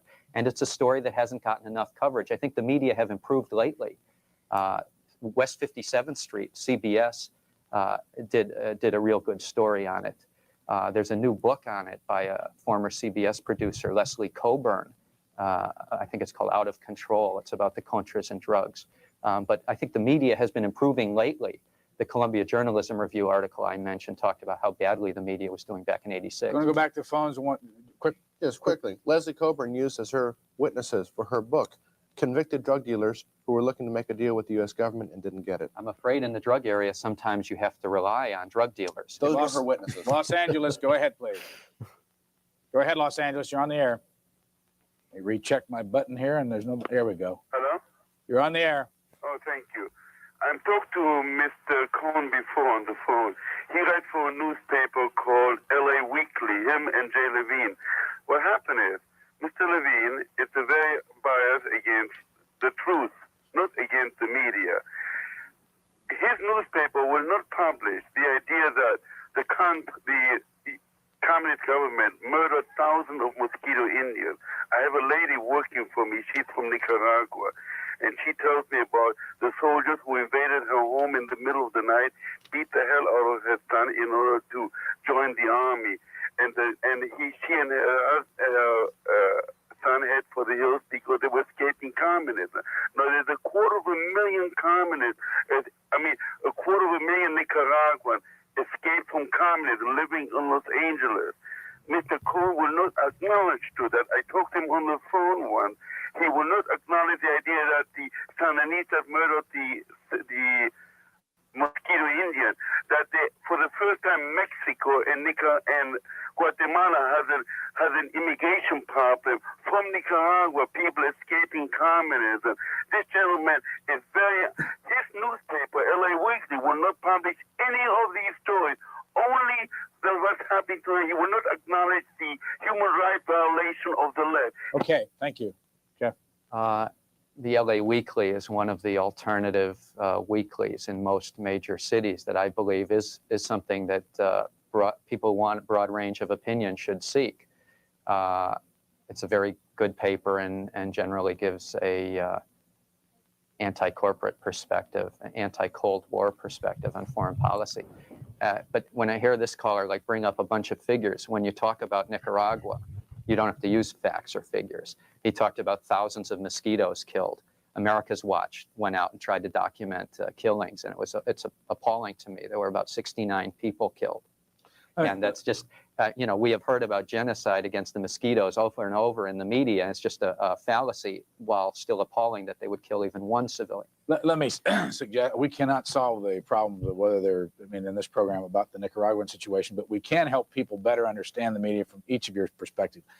Brent, if somebody wants to plug into what you're doing, how much does it cost them and where do they go? They can contact us at 111 South Columbus Street, Alexandria, Virginia, 22314. We have the address on the screen right now. What does it cost them? And for an annual contribution of $29 to the Media Research Center, we'll send 12 issues of Media Watch. Man, that is just think about this level of commitment that you had to go through. Yeah. To get a newsletter, you had to write a letter. I guess 1988, maybe there's a computer that you're writing it on and you print it out, but probably there's a typewriter, right? Yeah. I'm not sure at that point, which direction that would go. Let's say you have a computer, but you have to type it up, print it out, get out an envelope, get a stamp, put the money in, the $29 check or whatever. Right. There's so many steps. Now you can just go to patreon.com/Ben Burgis and it's 3 clicks away to become a patron. Pod Damn America's pretty close too. Yeah. Also $30 in 1988. That's $5,000 now, and with inflation, a lot of money.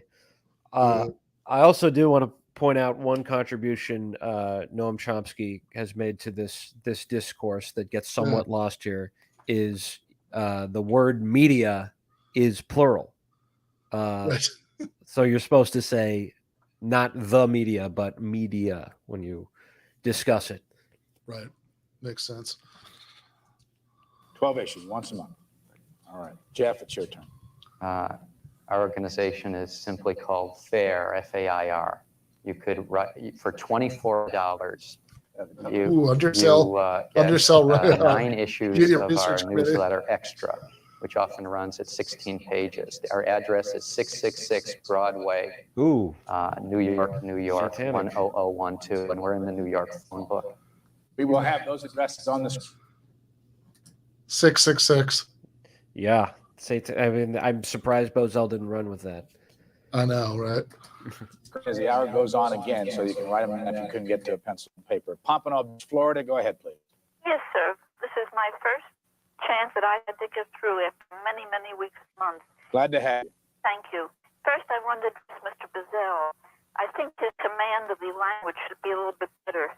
Twice he has said rant and rave against Mr. Cohen. And I suggested he look up the meanings of rant and rave, which Mr. Cohen did not do. My other suggestion about the media is my concern is the lack of availability in most major cities of more than one expression in the newspapers. There's usually in big cities only one newspaper, and in most of the major cities. And this is my concern, why we can't include, sort of advance that a little bit, and what efforts, if any, are being made. Cora, what do you read in Pompano Beach? Well, unfortunately, I get to the Miami Herald mostly. There is a local paper, the Sun Sentinel, but I'm not in favor of the Miami Herald positions on a lot of things, but it's the only one I really have available down here, aside of getting the out-of-town papers. Thank you very much for calling. Jeff?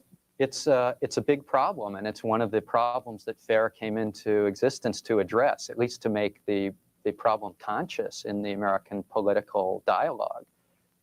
There have been dozens of dailies gobbled up year after year by newspaper chains. That's not healthy, I believe, for a democracy. That's not a pluralistic, that's not what the Founding Fathers intended, a wide variety of different viewpoints. About, I think, 30 newspapers have died outright in the 1980s. And I think it's important when people read a daily newspaper, and it gets back to sort of the FAIR line, you have to be skeptical. Many major cities have only one newspaper, and people should be more skeptical of what they read in a daily, and they should look to weeklies. I mean, obviously, Cohen is 100% right for 1988, but that's also incredibly depressing because it's like, oh, remember when cities still had newspapers? Yeah. Since this Oh time, my God, there were weeklies. God, yeah. I mean, since this time, yes, so many local papers have just been hollowed out by media. I mean, he's talking about media consolidation here, but it's gotten, of course, worse and worse and worse. And like as we were discussing, there's a plethora of sources you can get commentary, mostly commentary, but less and less of an opportunity for people to get real investigative journalism. And that's not to romanticize what was happening back then, because, you know, as someone was noted in the comments, like the crack epidemic, which the CIA had a direct hand in, that was live at this point. This was happening in the 1980s. We didn't even know about that for another decade almost. Because, you know, while there was more investigative journalism, the constraints for what that journalism could actually cover were pretty tough. Yeah, although it is also significant that the Contra drugstore they're talking about is the Miami Herald, right? That's right. You know, I mean, look, there are. I mean, if you're like some asshole like me who basically just wants to be in the business of having opinions, and who's, you know, and who's willing to like string together a bunch of things that don't actually pay very well, then like, sure, there are lots of opportunities to do that. But like, if you know, but like somebody who like the sort of model of like papers that would have somebody whose whole job was to cover the state legislature, and there'd be somebody whose whole job was to like just cover like what was going on with like the city council and the mayor and the police department. Like, that's, you know, not entirely gone, but it's largely gone. Yeah.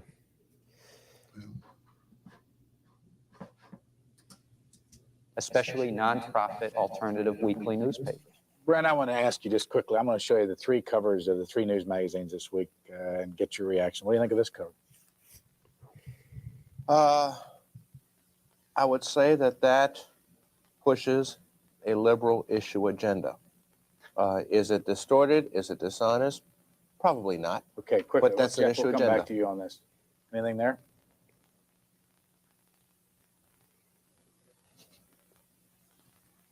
Any comment? I think it's kind of funny. And lastly. It's probably as objective as you can get. Okay, we'll go back to the phones. This time we go to Irvine, California, I believe. Go ahead, please. Yes, I'd like to make 2 points. One specific about the use of headlines and one general. First, the general point. In characterizing the media in general, people like Mr. Bozell use a redefinition of the language, a redefinition of terms. They take the traditional conservative media and redefine them as liberal or ultra-liberal, and then they sort of introduce the idea that radical extremist right periodicals such as the Washington Times are now to be called simply conservative. So that's my point about the redefinition of terminology used by conservative interests to try to push the spectrum from the traditional position even farther to the right. Now, hold on. He wants to ask you a question. Why do you define the Washington Times as radical extremist? May I make my second point, and then you can answer me? My specific point on use of headlines is the one I want to make here. Now, let's take an instance that occurred in December in the Los Angeles Times. Michael Parks I don't have it before me. This is from my memory. Michael Parks, the correspondent in South Africa, wrote an extensive story, which was almost an entire page, dealing with political infighting between the Inkatha group and the UDF. Now, a headline was affixed to this very long article, which details a political struggle for the political future of South Africa, and used in big headline type tribal battle or some such thing. Gotta have a question, caller. Pardon, let me just finish the point. The point is that the headline diverted attention from the actual content of the story. The content of the story was a political struggle for political rights, and the headline tended to divert attention and make it sound like this is a tribal conflict, when in fact it's a political conflict. Okay, I'm sorry to cut you off, but we can go on forever on this point. What do you want to react to, the gentleman? Well, with all due respect, I really don't know what he's talking about. Radical extremist. What is there in the Washington Times that makes it either radical or makes it extremist? It's conservative. It espouses a philosophical standpoint that Ronald Reagan espoused that won him 49 out of 50 states. That's not radical. Quick comment, Jeff. Yeah, I think why it is considered a right-wing extremist newspaper, and I believe there should be newspapers of all extremes. Unfortunately, I think I've made the case there isn't much dailies that are there aren't many dailies that are, quote, left or strong left, like the Washington Times.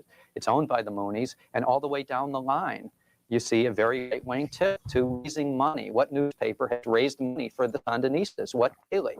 But they raise money for the Contras. So I think it's clearly a right-wing paper. I don't think it's debatable. Dayton, Ohio. Go ahead, please.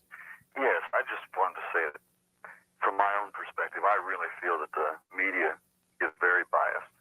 And the case in point, I've been following Pat Robertson for the last 5 years. And about a year and a half ago, I started receiving mail that he would consider running for president if he had the support. And he wanted to test the waters. During that period, from that time until he announced his candidacy, he was totally ignored in the press. Once he announced his candidacy, it was like he didn't even exist. When there were debates among the candidates, you would see Jack Kemp, Pete DuPont, George Bush, Bob Dole, and they would even keep the camera off Pat Robertson. It was an atrocity. All they focus on is a hurricane incident. You know, he prayed away a hurricane. And the reason that they would focus on this, because they really don't understand the principles involved. All right, Brent? I don't know that I agree completely with the caller on that. However, I do want to say one thing which the caller will agree with me on. It ain't over yet with Pat Robertson and the way the media is going to treat him.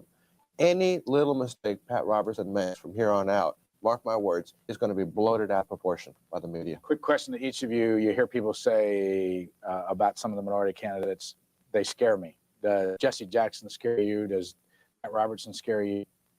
I mean, this word is used a lot. Like callers call up and say, My background is First Amendment. I was a lawyer at the ACLU, and I have doubts about his commitment to the First Amendment and the Bill of Rights. Are you scared?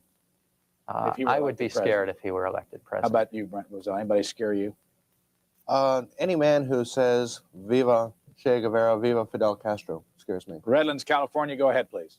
Yes, I'd like to address 2 points. The first one might be slightly off topic. Well, I did just want to pause to say, Viva Che Guevara, Viva Fidel Castro. Indeed, and Viva Jesse Jackson, who he's referring to. Yes, absolutely. Viva 1988, Jesse Jackson. Right. That I'm on board for. Yeah. Much more, yeah, that was funny. Yeah, that's, I mean, this is like the thing that's most like charming but strange about C-SPAN, that they're clearly not, screening calls. Mm-hmm. Yeah, they and as will you'll see soon, there's certain callers who have a type of bent that is a bit very anti-Semitic. It does get it very anti-Semitic, strangely enough. Especially on the media issues that that type of stuff does tend to come out of the woodwork, especially back then. Yeah. All right. Let's go back to this. And obviously I think the actual, record of what's been good and bad about Cuban society over the decades, more complicated, blah, blah, blah. I just wanted to throw that in. Anyway. But it may be part of the whole picture here. I was wondering what effect do the steady diet of these right-wing propaganda films that come out regularly, like the Rambos and Clint Eastwood, Chuck Norris films, and this morning I turned on the TV set and saw the G.I. Joe kind of saving the world from the evils. And the second point is on the timidity of the press to cover certain stories that could be potentially explosive. I'm referring specifically to two stories. The first one that I heard floating around was about George Bush and the Reagan administration back in 1981 making a deal to withhold the U.S. hostages until after the election. And the second one was more recently, where it was reported that the U.S. raid on Libya may have been fabricated as far as the facts behind the bombing of the discotheque in Berlin. And it's sort of come out recently that may not have been the case, that other people were behind it, but the administration, for whatever political purposes at home, blamed it on Libya as for a reason to bomb them. I was wondering if Mr. Cohen has any information on either one of those stories. Thank you. Okay, first let me ask the two of you, and start with Brent. Do movies like Cry Freedom on one side or Rambo on the other, do they have any impact? Sure they do. We did a study a couple of years ago. We took 7 movies with a liberal slant, like the China Syndrome, that type of movie, and then 7 with a conservative slant, like Rambo, and those type of movies. And we looked at, through all the major newspapers, at the analysis done, or what the movie critics had to say about them. With that exception, with every single liberal movie, it was a masterpiece of editorial content, blah, blah, blah. With the conservative, it was a right-wing hate movie. And then we went to the box office. In every single instance, the conservative movie outpulled the liberal movie. With all due respect, movie critics are supposed to talk about movies in terms of artistry, and box office can be shown in facts and figures. I saw that study. I thought it was ludicrous. All these well-made movies, artistic movies, Godfather 2, China Syndrome. Of course, the movie critics are going to respond warmly to works of art like that. And then you put on the other hand these right-wing movies like Rambo, and you see some sort of media bias because the movie critics who are supposed to rank art and not box office Jeff, didn't like the movies. The point was that in every single instance where this was put in, they had a political judgment to pass on the right-wing movie, but there was no political judgment to pass on the left-wing movie. That's bias by omission. To get to the two stories, we see a lot of stories that are not being covered in the mainstream media. We see one of our roles is trying to get stories that are in the alternative media introduced to mainstream reporters so the American public can hear what these stories are. One of these that was just raised by this caller deals with the possible, in 1980, when the hostages were held, there was a meeting in the Reagan administration, the No October Surprise Group, that was worried that Carter might bring home the hostages from Iran prior to the election. I've seen that covered in The Nation and in these times, and the only daily that I saw a story about it was written by Alfonso Ciardi in the Miami Herald, but it's one that I think needs more coverage. And the second story was Libya. Yeah, the Libya bombing. This is one where it doesn't matter whether the newspaper was right-wing like the Washington Times or corporate center like the LA Times. They all bought the Reagan line that the bombing of Libya was in retaliation for the Berlin disco bombing, which they claimed they had, quote, irrefutable evidence that the Libyans were behind the bombing in Berlin. It turns out that most scholars, most reporters in Berlin think if any government was connected to that bombing, it was Syria and not Libya. New York City, you're next. Good morning. Morning. I've been listening to both these gentlemen, and I think the left and the right wing are all part of the same bird, and that I think the real question here is whether or not the republic's going to survive, given the conditions that this country and its people are being subjected to, both in terms of very selected editorializing around specific policies of the Reagan administration, which aren't Reagan. Reagan, I figure, is the only way that he works is effectively is below his chin. Let me go back to what your first statement was, because it was an interesting comment about these two people are the same bird. What do you mean by that? Well, I don't want to get into the history of Mr. Chomsky, and I know Mr. Cohen is a very dedicated person, but that Mr. Bozell, who was obviously in the Washington circles, in that if he's from Alexandria, Virginia, he's in the Washington circles of the Washington Times, and that Dvorkov, or whatever his name is, got large circles and influence, and this gentleman must know him. But the whole question here is misinformation, and that Mr. Cohen is fighting an uphill battle. I'm not sure who he knows Mr. Chomsky really is, and who really is Mr. Chomsky? Well, the connection to the Institute of Policy Studies, and the whole question of the Bukharinite politics, which goes back to the turn of the century, and the relationship of the Bukharin Vienna School and the intelligence communities inside the Tsarist Russia. Can I jump in here? Sure. I just think it's unfair to, what I'd love for you to do, I mean, but Mr. Bozell said that Chomsky never talks about the Soviet terror state. My response is that Mr. Chomsky has been a critic of the Soviet Union year after year and does write over and over his criticisms of the Soviet Union. He's not a Bukharinite. He's in many ways a libertarian socialist. But instead of me talking about Chomsky or everyone else talking about Chomsky, it might do us well if Chomsky came on the air and talked to you for an hour. I'm going to take a stand here and say that both the caller and in a different way Jeff Cohen are being a little unfair to my boy Nikolai Bukharin. Yeah, I'm not sure what strain of thought that caller is working with. It's like a conspiratorial thing. I know that Stalin made up a conspiracy theory about Bukharin trying to kill Lenin, right. But maybe that's what he's convinced himself of that. Yeah, okay, so I don't expect anybody I'm sure there are people watching who don't know who this is. Nikolai Bukharin was a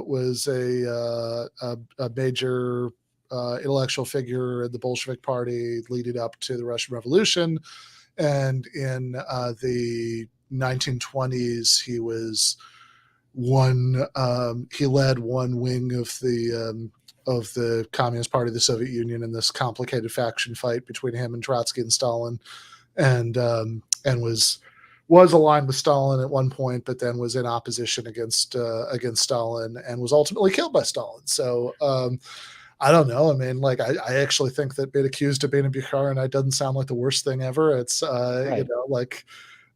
We're talking after all about a Soviet dissident here, and communist dissident, but and one who was probably actually had a more realistic program for what the Soviet Union could become. He thought forced collectivization of the countryside was a bad idea.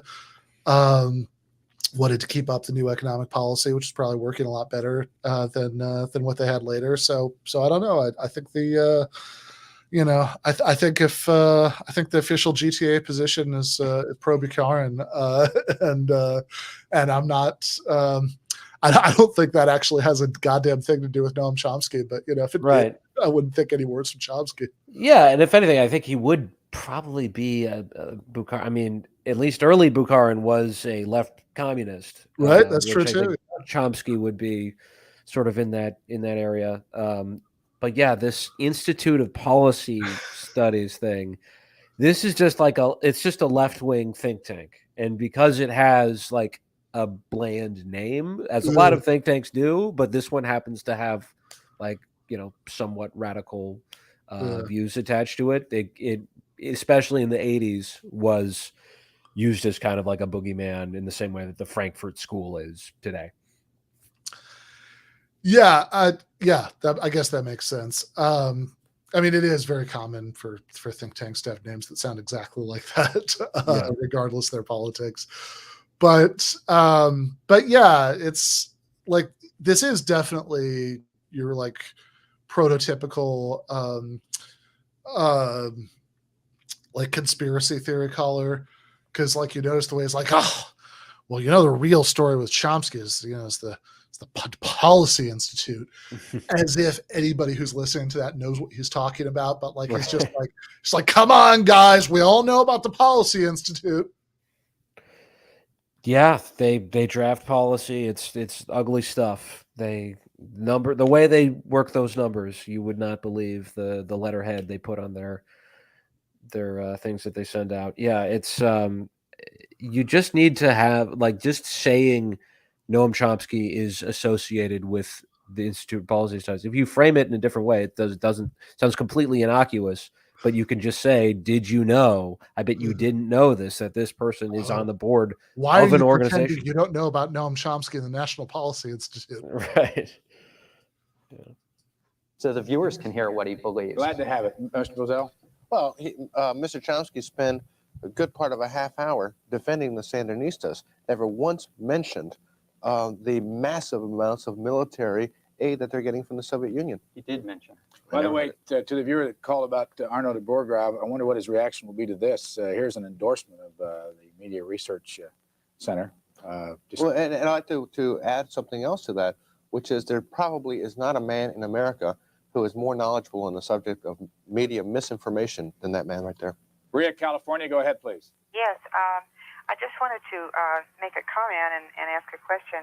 I'm surprised that Jeff Cohen would interject the subject of religious background into his criticism of the Washington Times without also pointing out that the New York Times and many major networks and most of Hollywood is owned, and the hierarchy is composed of people of the Jewish religion. And my question to him is, if there is a great deal of conservative bias in the news media, how come twice in the last 6 months our conservative president was denied access to the networks to bring his case to the people, while Tom Brokaw treated Gorbachev with great respect, and Dan Rather attacked Vice President Bush like he was a convicted criminal? Caller, let me go back to your first comment about religion. Does it bother you that people who are involved in the big media sometimes are of the Jewish faith? It bothers me that it is made an issue, and no one has made an issue of that aspect of it, because for the most part we're all very sensitive to the fact that Jewish people have been persecuted through the ages, and nobody wants to do that. But but here we have Jeff Cohen and many people continually pointing out that the Washington Times is owned by a conservative religious organization. Okay, Jeff. Yeah, I think behind some, not necessarily all or even a lot, of right-wing media bashing, I think, is a layer of anti-Semitism and fear of Jews. But if the caller cannot understand why it's significant that a very political Mooney cult, a religious cult that has a right-wing agenda that in its principles is against constitutional democracy, why that's significant, as opposed to her saying that a lot of Jews work in the media, Jews reflecting, I would assume, a broad range of views, not a cult, a mainstream faith that encompasses right-wingers, centrist, and left-wingers. If she can't understand the difference between the Jewish faith and the Mooney cult, then I can't really help her. Brent? I think she makes some excellent points here. Because the New York Times is run by Jews, is it therefore a Jewish paper? Absolutely not. The Jews don't have an agenda with the New York Times. So you don't understand either the difference between... No, wait a minute, Jeff, let me answer this. I want you to, right here and now, with a national television audience, give me one single example where the Moonies have used the Washington Times to promote Mooneyism. Give me one. To promote Mooney causes? Because No, the Mooney religion. The Mooney religion.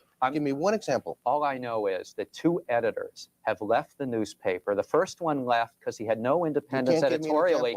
He said, It's a Mooney paper. But you The can't editor give- who had worked at the paper for 3 years. Jeff, you can't give me an example. No, One example. Well, look at today's paper with all of the pro-contra. They were raising money for the Contras. That's conservative. Wait, Look, wait. You're saying No, that, it's that not they're- conservative. You're saying that they're infusing their religious viewpoints on here. Give me an example. Yeah, the Mooney organization, the church organization, is taking money and working with the mosquitoes. They're actively involved in that war.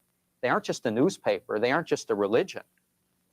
It's a religious cult that is out there involved in a war and then writing about it in their daily paper. In other words, you can't give me an example of where they promote their religion.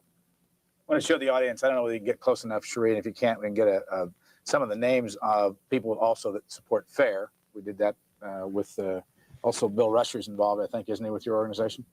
And here are some of the names on the list of people that are they on your advisory board, Jeff Cohen? Yes. Stevens Point, Wisconsin. You're next. Okay. Good morning, Mr. Cohen, and thank you very much for being on the air because. Yeah, I feel like that might be something that's better since 1988. I feel like 2022, you probably couldn't just call in and be like, well, you know, the Jews, they control the media, and have like left-wing guests be like, well, I'm not crazy about that. And the right-wing guests be like, you know, I feel like the caller makes some good points. Right. And believe it or not, it gets worse as we go on. I just want to point out on that list was Ed Asner of sponsors of FAIR. Nice. Nice. R.I.P. All right. As you're too few of your kind of people on who are interested in fairness. Some of the media biases that I have noticed in the last 8 years were all pro-Reagan biases. For instance, it's very obvious that this gentleman is senile if you work with aged people.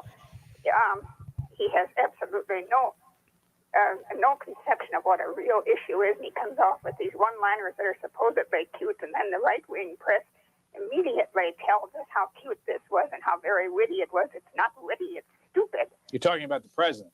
Yes, ma'am. Yes, sir. Now, if Jimmy Carter had done even 1/8 of the silly things that these people do, or that Ronald Reagan did, they'd have fried him.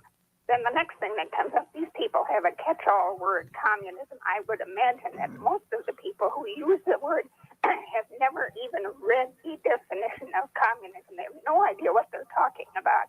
There are people left over from the Civil War who they've never learned to read until sometime after the Civil War. These are probably first-generation readers and writers. Okay, thank you. Who wants to comment? I don't want to comment on I would someone. make one short one. I agree with her that Jimmy Carter was not well liked by the Washington press corps. Reagan was loved, and Reagan's gotten softer coverage than Carter. Kennewick, Washington. Go ahead, please. Yeah, I've got a question for Mr. Cohen.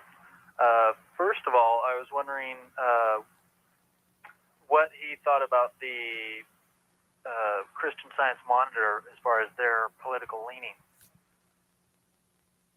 I'd say pretty middle of the road. We read it, we like it, we think it gives more balanced international news.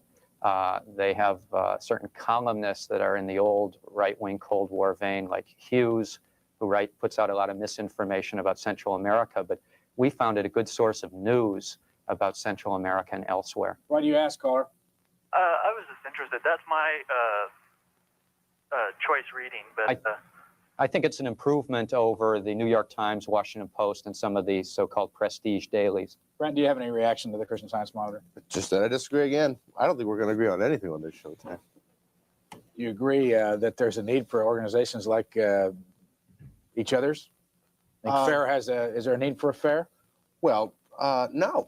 Frankly, I don't think that there is. Well, wait a minute. That's a misstatement on my part. Yes, there is. If you want to promote the agenda of Mr. Cohen in the media, have FAIR. How about Media Research Center? Is there a need for it? I haven't found their material very helpful, no. Fort Myers, Florida. Go ahead, please. Yes, good morning. I'd like to ask Mr. Blandon if... Landon? Mr. Bozell? I'm sorry, Mr. Cohen, I'm sorry. Please forgive me. You know, I'm a little nervous here. This is my first time. That's all right. I understand. I thought you might have been watching a hearing from last week. Go ahead. All righty. I'd like to ask Mr. Cohen, was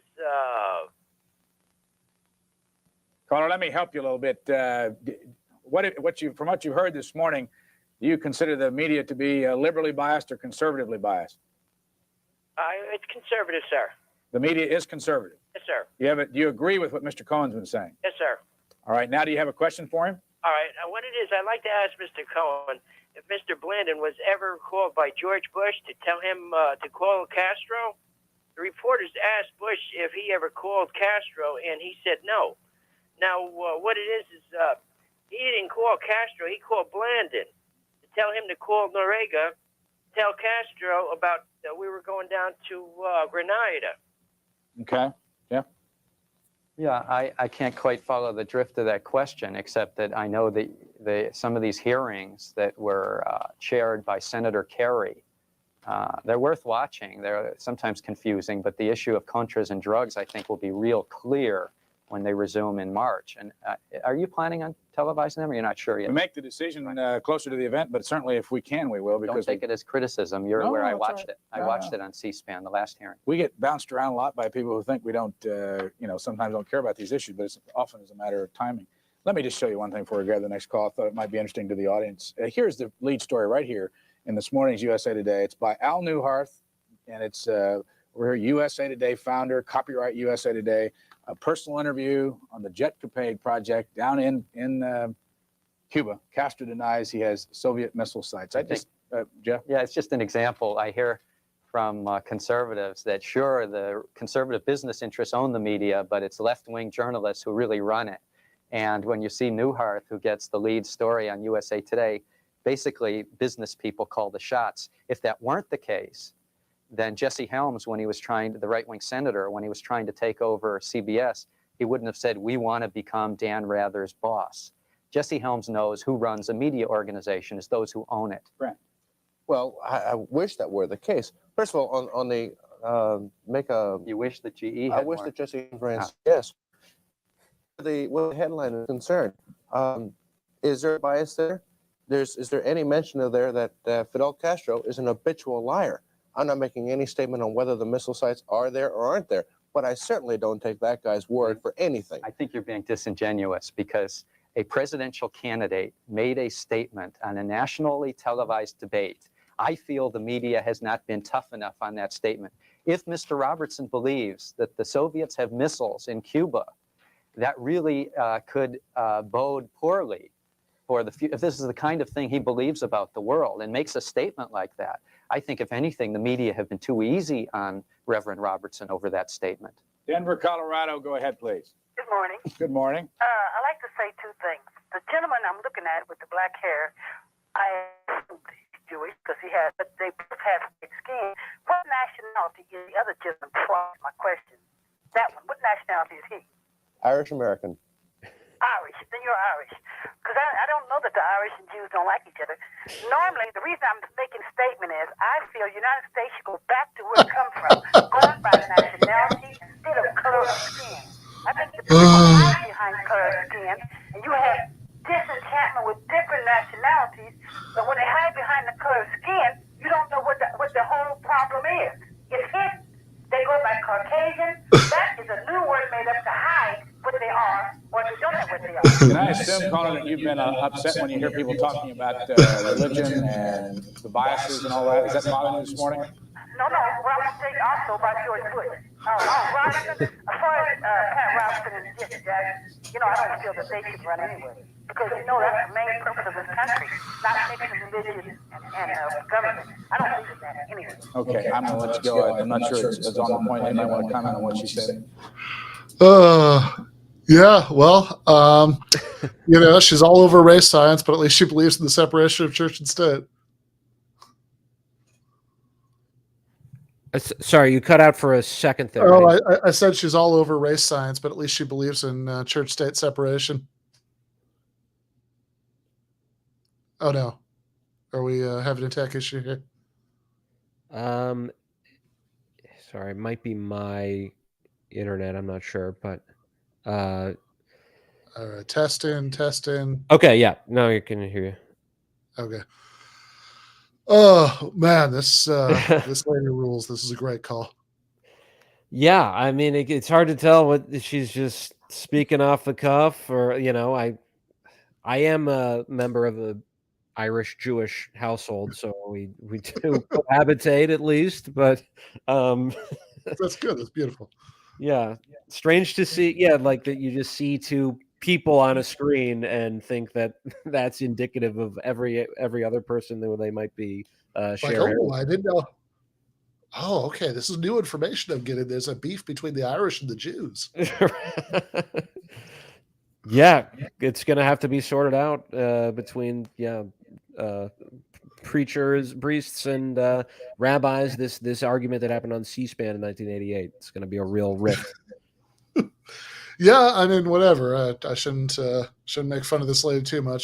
She's saying what I think a lot of people believe in one form or another, which is that there are these like hive minds that Right. everybody is part of.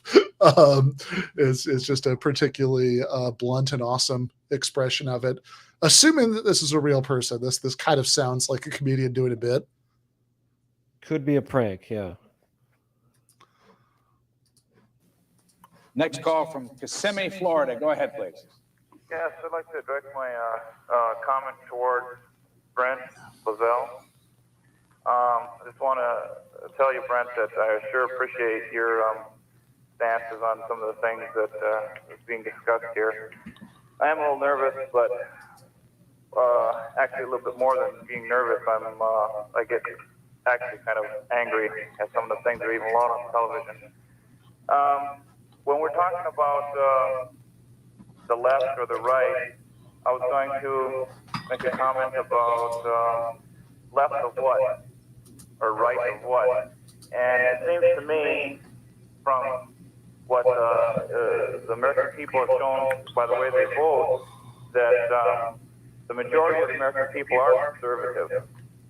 And when someone says we're not getting enough left, as far as news is concerned or media, I just want to know what their standard is for the middle, or their standard is for the right. Brent, you want to start? Well, thank you, caller, for the comments. And some interesting points here. Look, you can have a liberal position and a conservative position on the issues. But then you've got the fringe positions. The fair position is a fringe position on the left. Just like you can say the LaRouche position is a fringe position on the right. And I see no reason why LaRouche should have his viewpoint as part of the political conversation. And frankly, I don't see the fair position being there I either. think it's typical of right-wingers to go on the high horse about who should be allowed to speak and who shouldn't. You're falling back to your knee-jerk censorship position. And I have never once in this discussion, nor has there ever talked about a group doesn't deserve airtime. I think the caller's question is based on a factual premise that is wrong, but I understand why the caller got it wrong. Most people in the media get it wrong. It's this idea that the American public opinion is conservative. I would challenge people to look in 1986, if they read one article based on this discussion from my perspective, it would be the Atlantic Monthly had a story called The Myth of America's Turn to the Right. And it gathered all the polling data going back 10 to 12 years. And it showed on basic issues of social programs for the poor, funding more education and less military, the right to choose abortion. On most issues, the American public had not moved to the right at all in the last 10 or 15 years, that the American public on issues was basically liberal. And if you want to get this all in a book, it's called The Right Turn by Joel Rogers and Thomas Ferguson.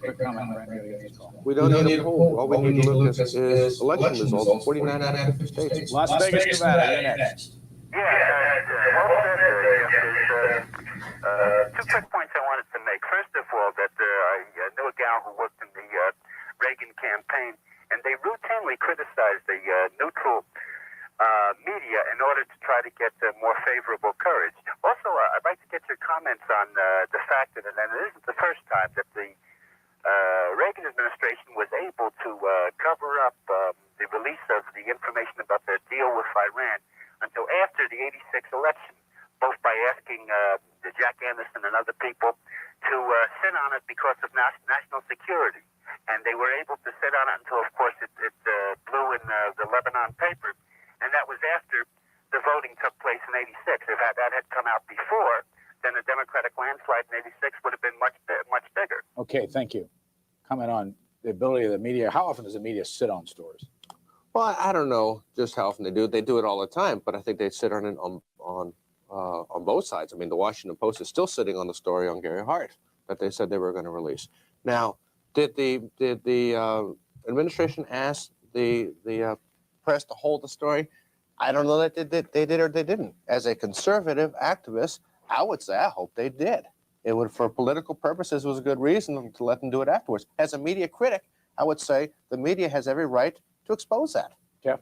Not only a right, I would argue much more toughly that the media had an obligation to expose it. And the reason a lot of it was not exposed, as we've written in our newsletter Extra, is that a major source for the news media for years about the Contras was Oliver North, and that many people in the Washington press corps, the White House press corps, knew what Oliver North was doing, the State Department press corps, in terms of the supply, the illegal resupply of the Contras in violation of the Boland Amendment. They sat on it, like many reporters do, to protect a source. And this is one issue we haven't even discussed, which is the impact of sources, the fact that so much of foreign policy is based on White House or executive branch sources. And that's who really determines the bias of an article, is less the private politics of the writer than who dominates the headline, the lead, and the body of the story in terms of sources. And I challenge any reader out there, when they read the New York Times, Washington Post, or whatever paper in their city, look at how many times it's unnamed U.S. government sources or unnamed White House sources. Cleveland, Ohio, we're running out of time. Go ahead, please. Thank you, Brian. I want to continue the theme of the disproportional representation of Jewish influence in the media of all sorts. And I must say to you, first of all, Mr. Cohen, awesome. I saw your speech at your conference. Jesus Christ. You say you have no conspiracy theories, but that's all you've talked about, is the connection between the military-industrial complex, GE, and multinational corporations owning the media. That is a conspiracy theory. But Look. You keep talking about these crazy conspiracy theories like General Electric owning NBC. Like, why can't we just talk about like regular facts about the international Jewish conspiracy? God, I mean, it's, you can tell he's sort of like almost seasoned to it. Like he's probably had to deal with this a lot. And That's probably true. This is like, he's like, look, man, this has been like 10 years since this shit bothered me. I just like, right. It's like, yeah, there'll be a few callers who will ask me, who'll ask me about the protocols of the elders of Zion. That's just, that's just what a C-SPAN appearance is. Right. It's almost like the screener was like slowly let it get more, like they started with the Institute for Policy Studies, then you had kind of the fun, wacky lady, and now it's going to be Hitler. Yeah. It's like, okay, sir, before we let you on, do you think the Buchardites have anything particular to do with the Jews? Okay, never mind. You're fine. You can go on. It's like, all right. We did like the 20 least anti-Semitic callers we have. Now we have to go to the Jewish conspiracy stuff. Yeah, maybe that was just all of America back then. I don't know. Awesome. All right. But here's what I want to say about the Jewish connection. I'm not talking about the religion, Judaism. I'm talking about Jewish people. 2/3 of the money raised by the Democrat Party comes from Jews. Most of the Jewish people in this country are Democrats, and there's lists and lists of reporters who worked for Democrats before or after they had their news jobs. The Jews own all the publishing houses, the many of the newspapers and that kind of a thing. Caller, what difference does it make? Can I just finish? Yeah, but I want to know it because we're running out of time. What difference does it make? Just let me finish this, and then I want to ask a question. Quickly. Television is a producer's medium.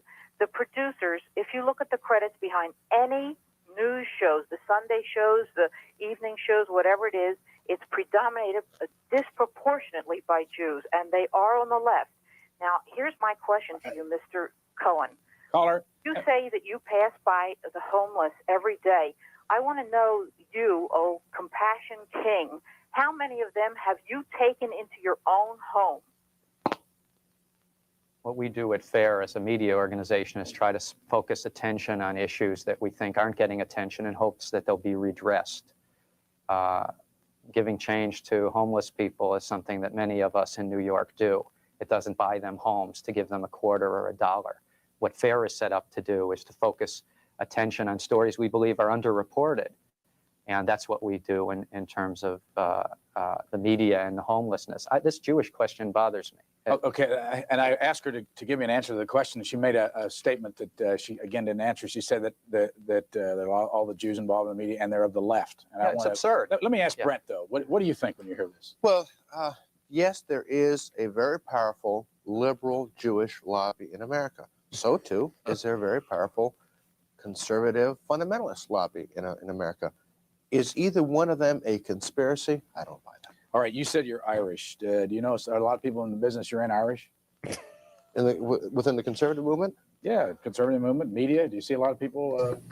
I don't think it plays a role. I mean, I don't see this. I'm glad Jeff and I do agree on one thing. I just don't see this conspiracy based on color. Anything else you want to say about it? Yeah, there's strong conservative Jewish publications like Commentary.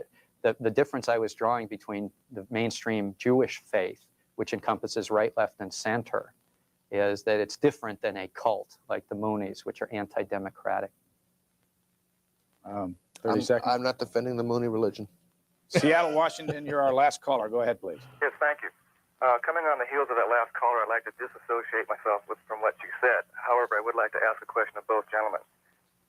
Firstly, I'd like to commend Mr. Cohen. I agree with everything you said. I'm a former journalism student who was maddened by the time I got to college and tried to explain to everyone around me how narrow the media was. It drove me right out of seeking a job in that position. Nevertheless, the question I have is this. I do believe, and I don't necessarily think it's due to the religious aspects of the Jewish people in the media, but I want to know from both gentlemen, why is it over the years we've seen such a small effort to portray the plight.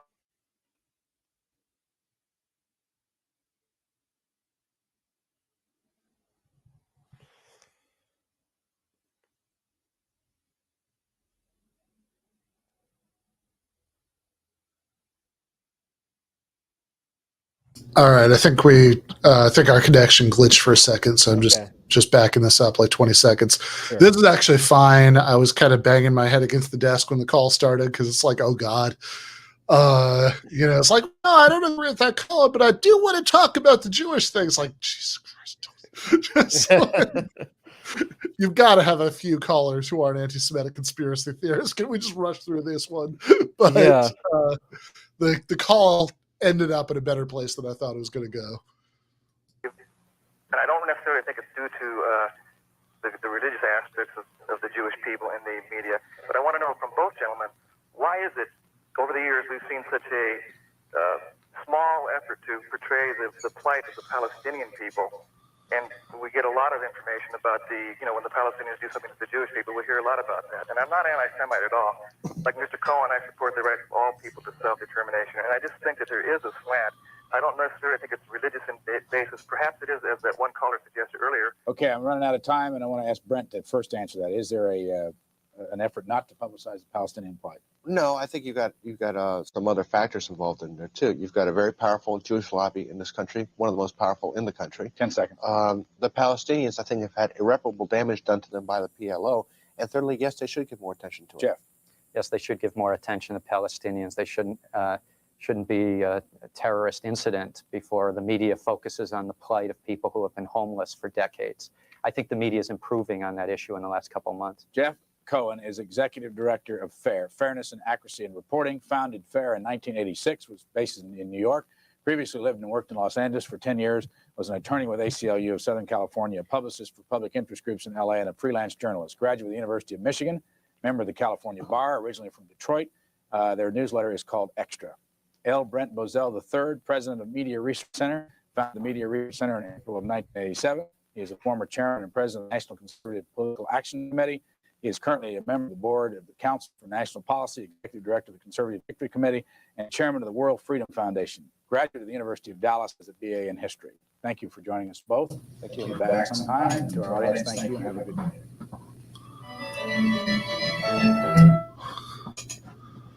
All right, that was fun. I could have done with I could have done with maybe only half of the Jewish conspiracy calls, but I feel like probably probably various things have improved in that regard, and right. C-SPAN probably gets less of those calls, in 2022. I would hope. Yeah. It's interesting. Yeah. How much has changed? How much hasn't?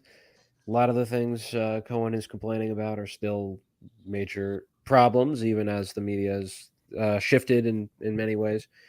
But yeah, it's an interesting. He's been on there a few times around that era, and there was another one he had with a guy who was just straight laced, like, I'm a completely objective analyst of the media, but here's why everything Fair says is completely wrong, and the media is actually doing a great job being as neutral as humanly possible and covering current events. Yeah, fair enough. Yeah, I mean, I think there is a lot of again, we talked earlier a lot about what actually has changed in the intervening 26 years? No, 24 years. Hold on, no. Since 1988? 34 years. 34, yeah. All right, I can't do basic arithmetic tonight. Yeah, 34 years. We have talked a lot about what has changed in terms of the media landscape and the sort of decline of the pretense of objectivity and all that.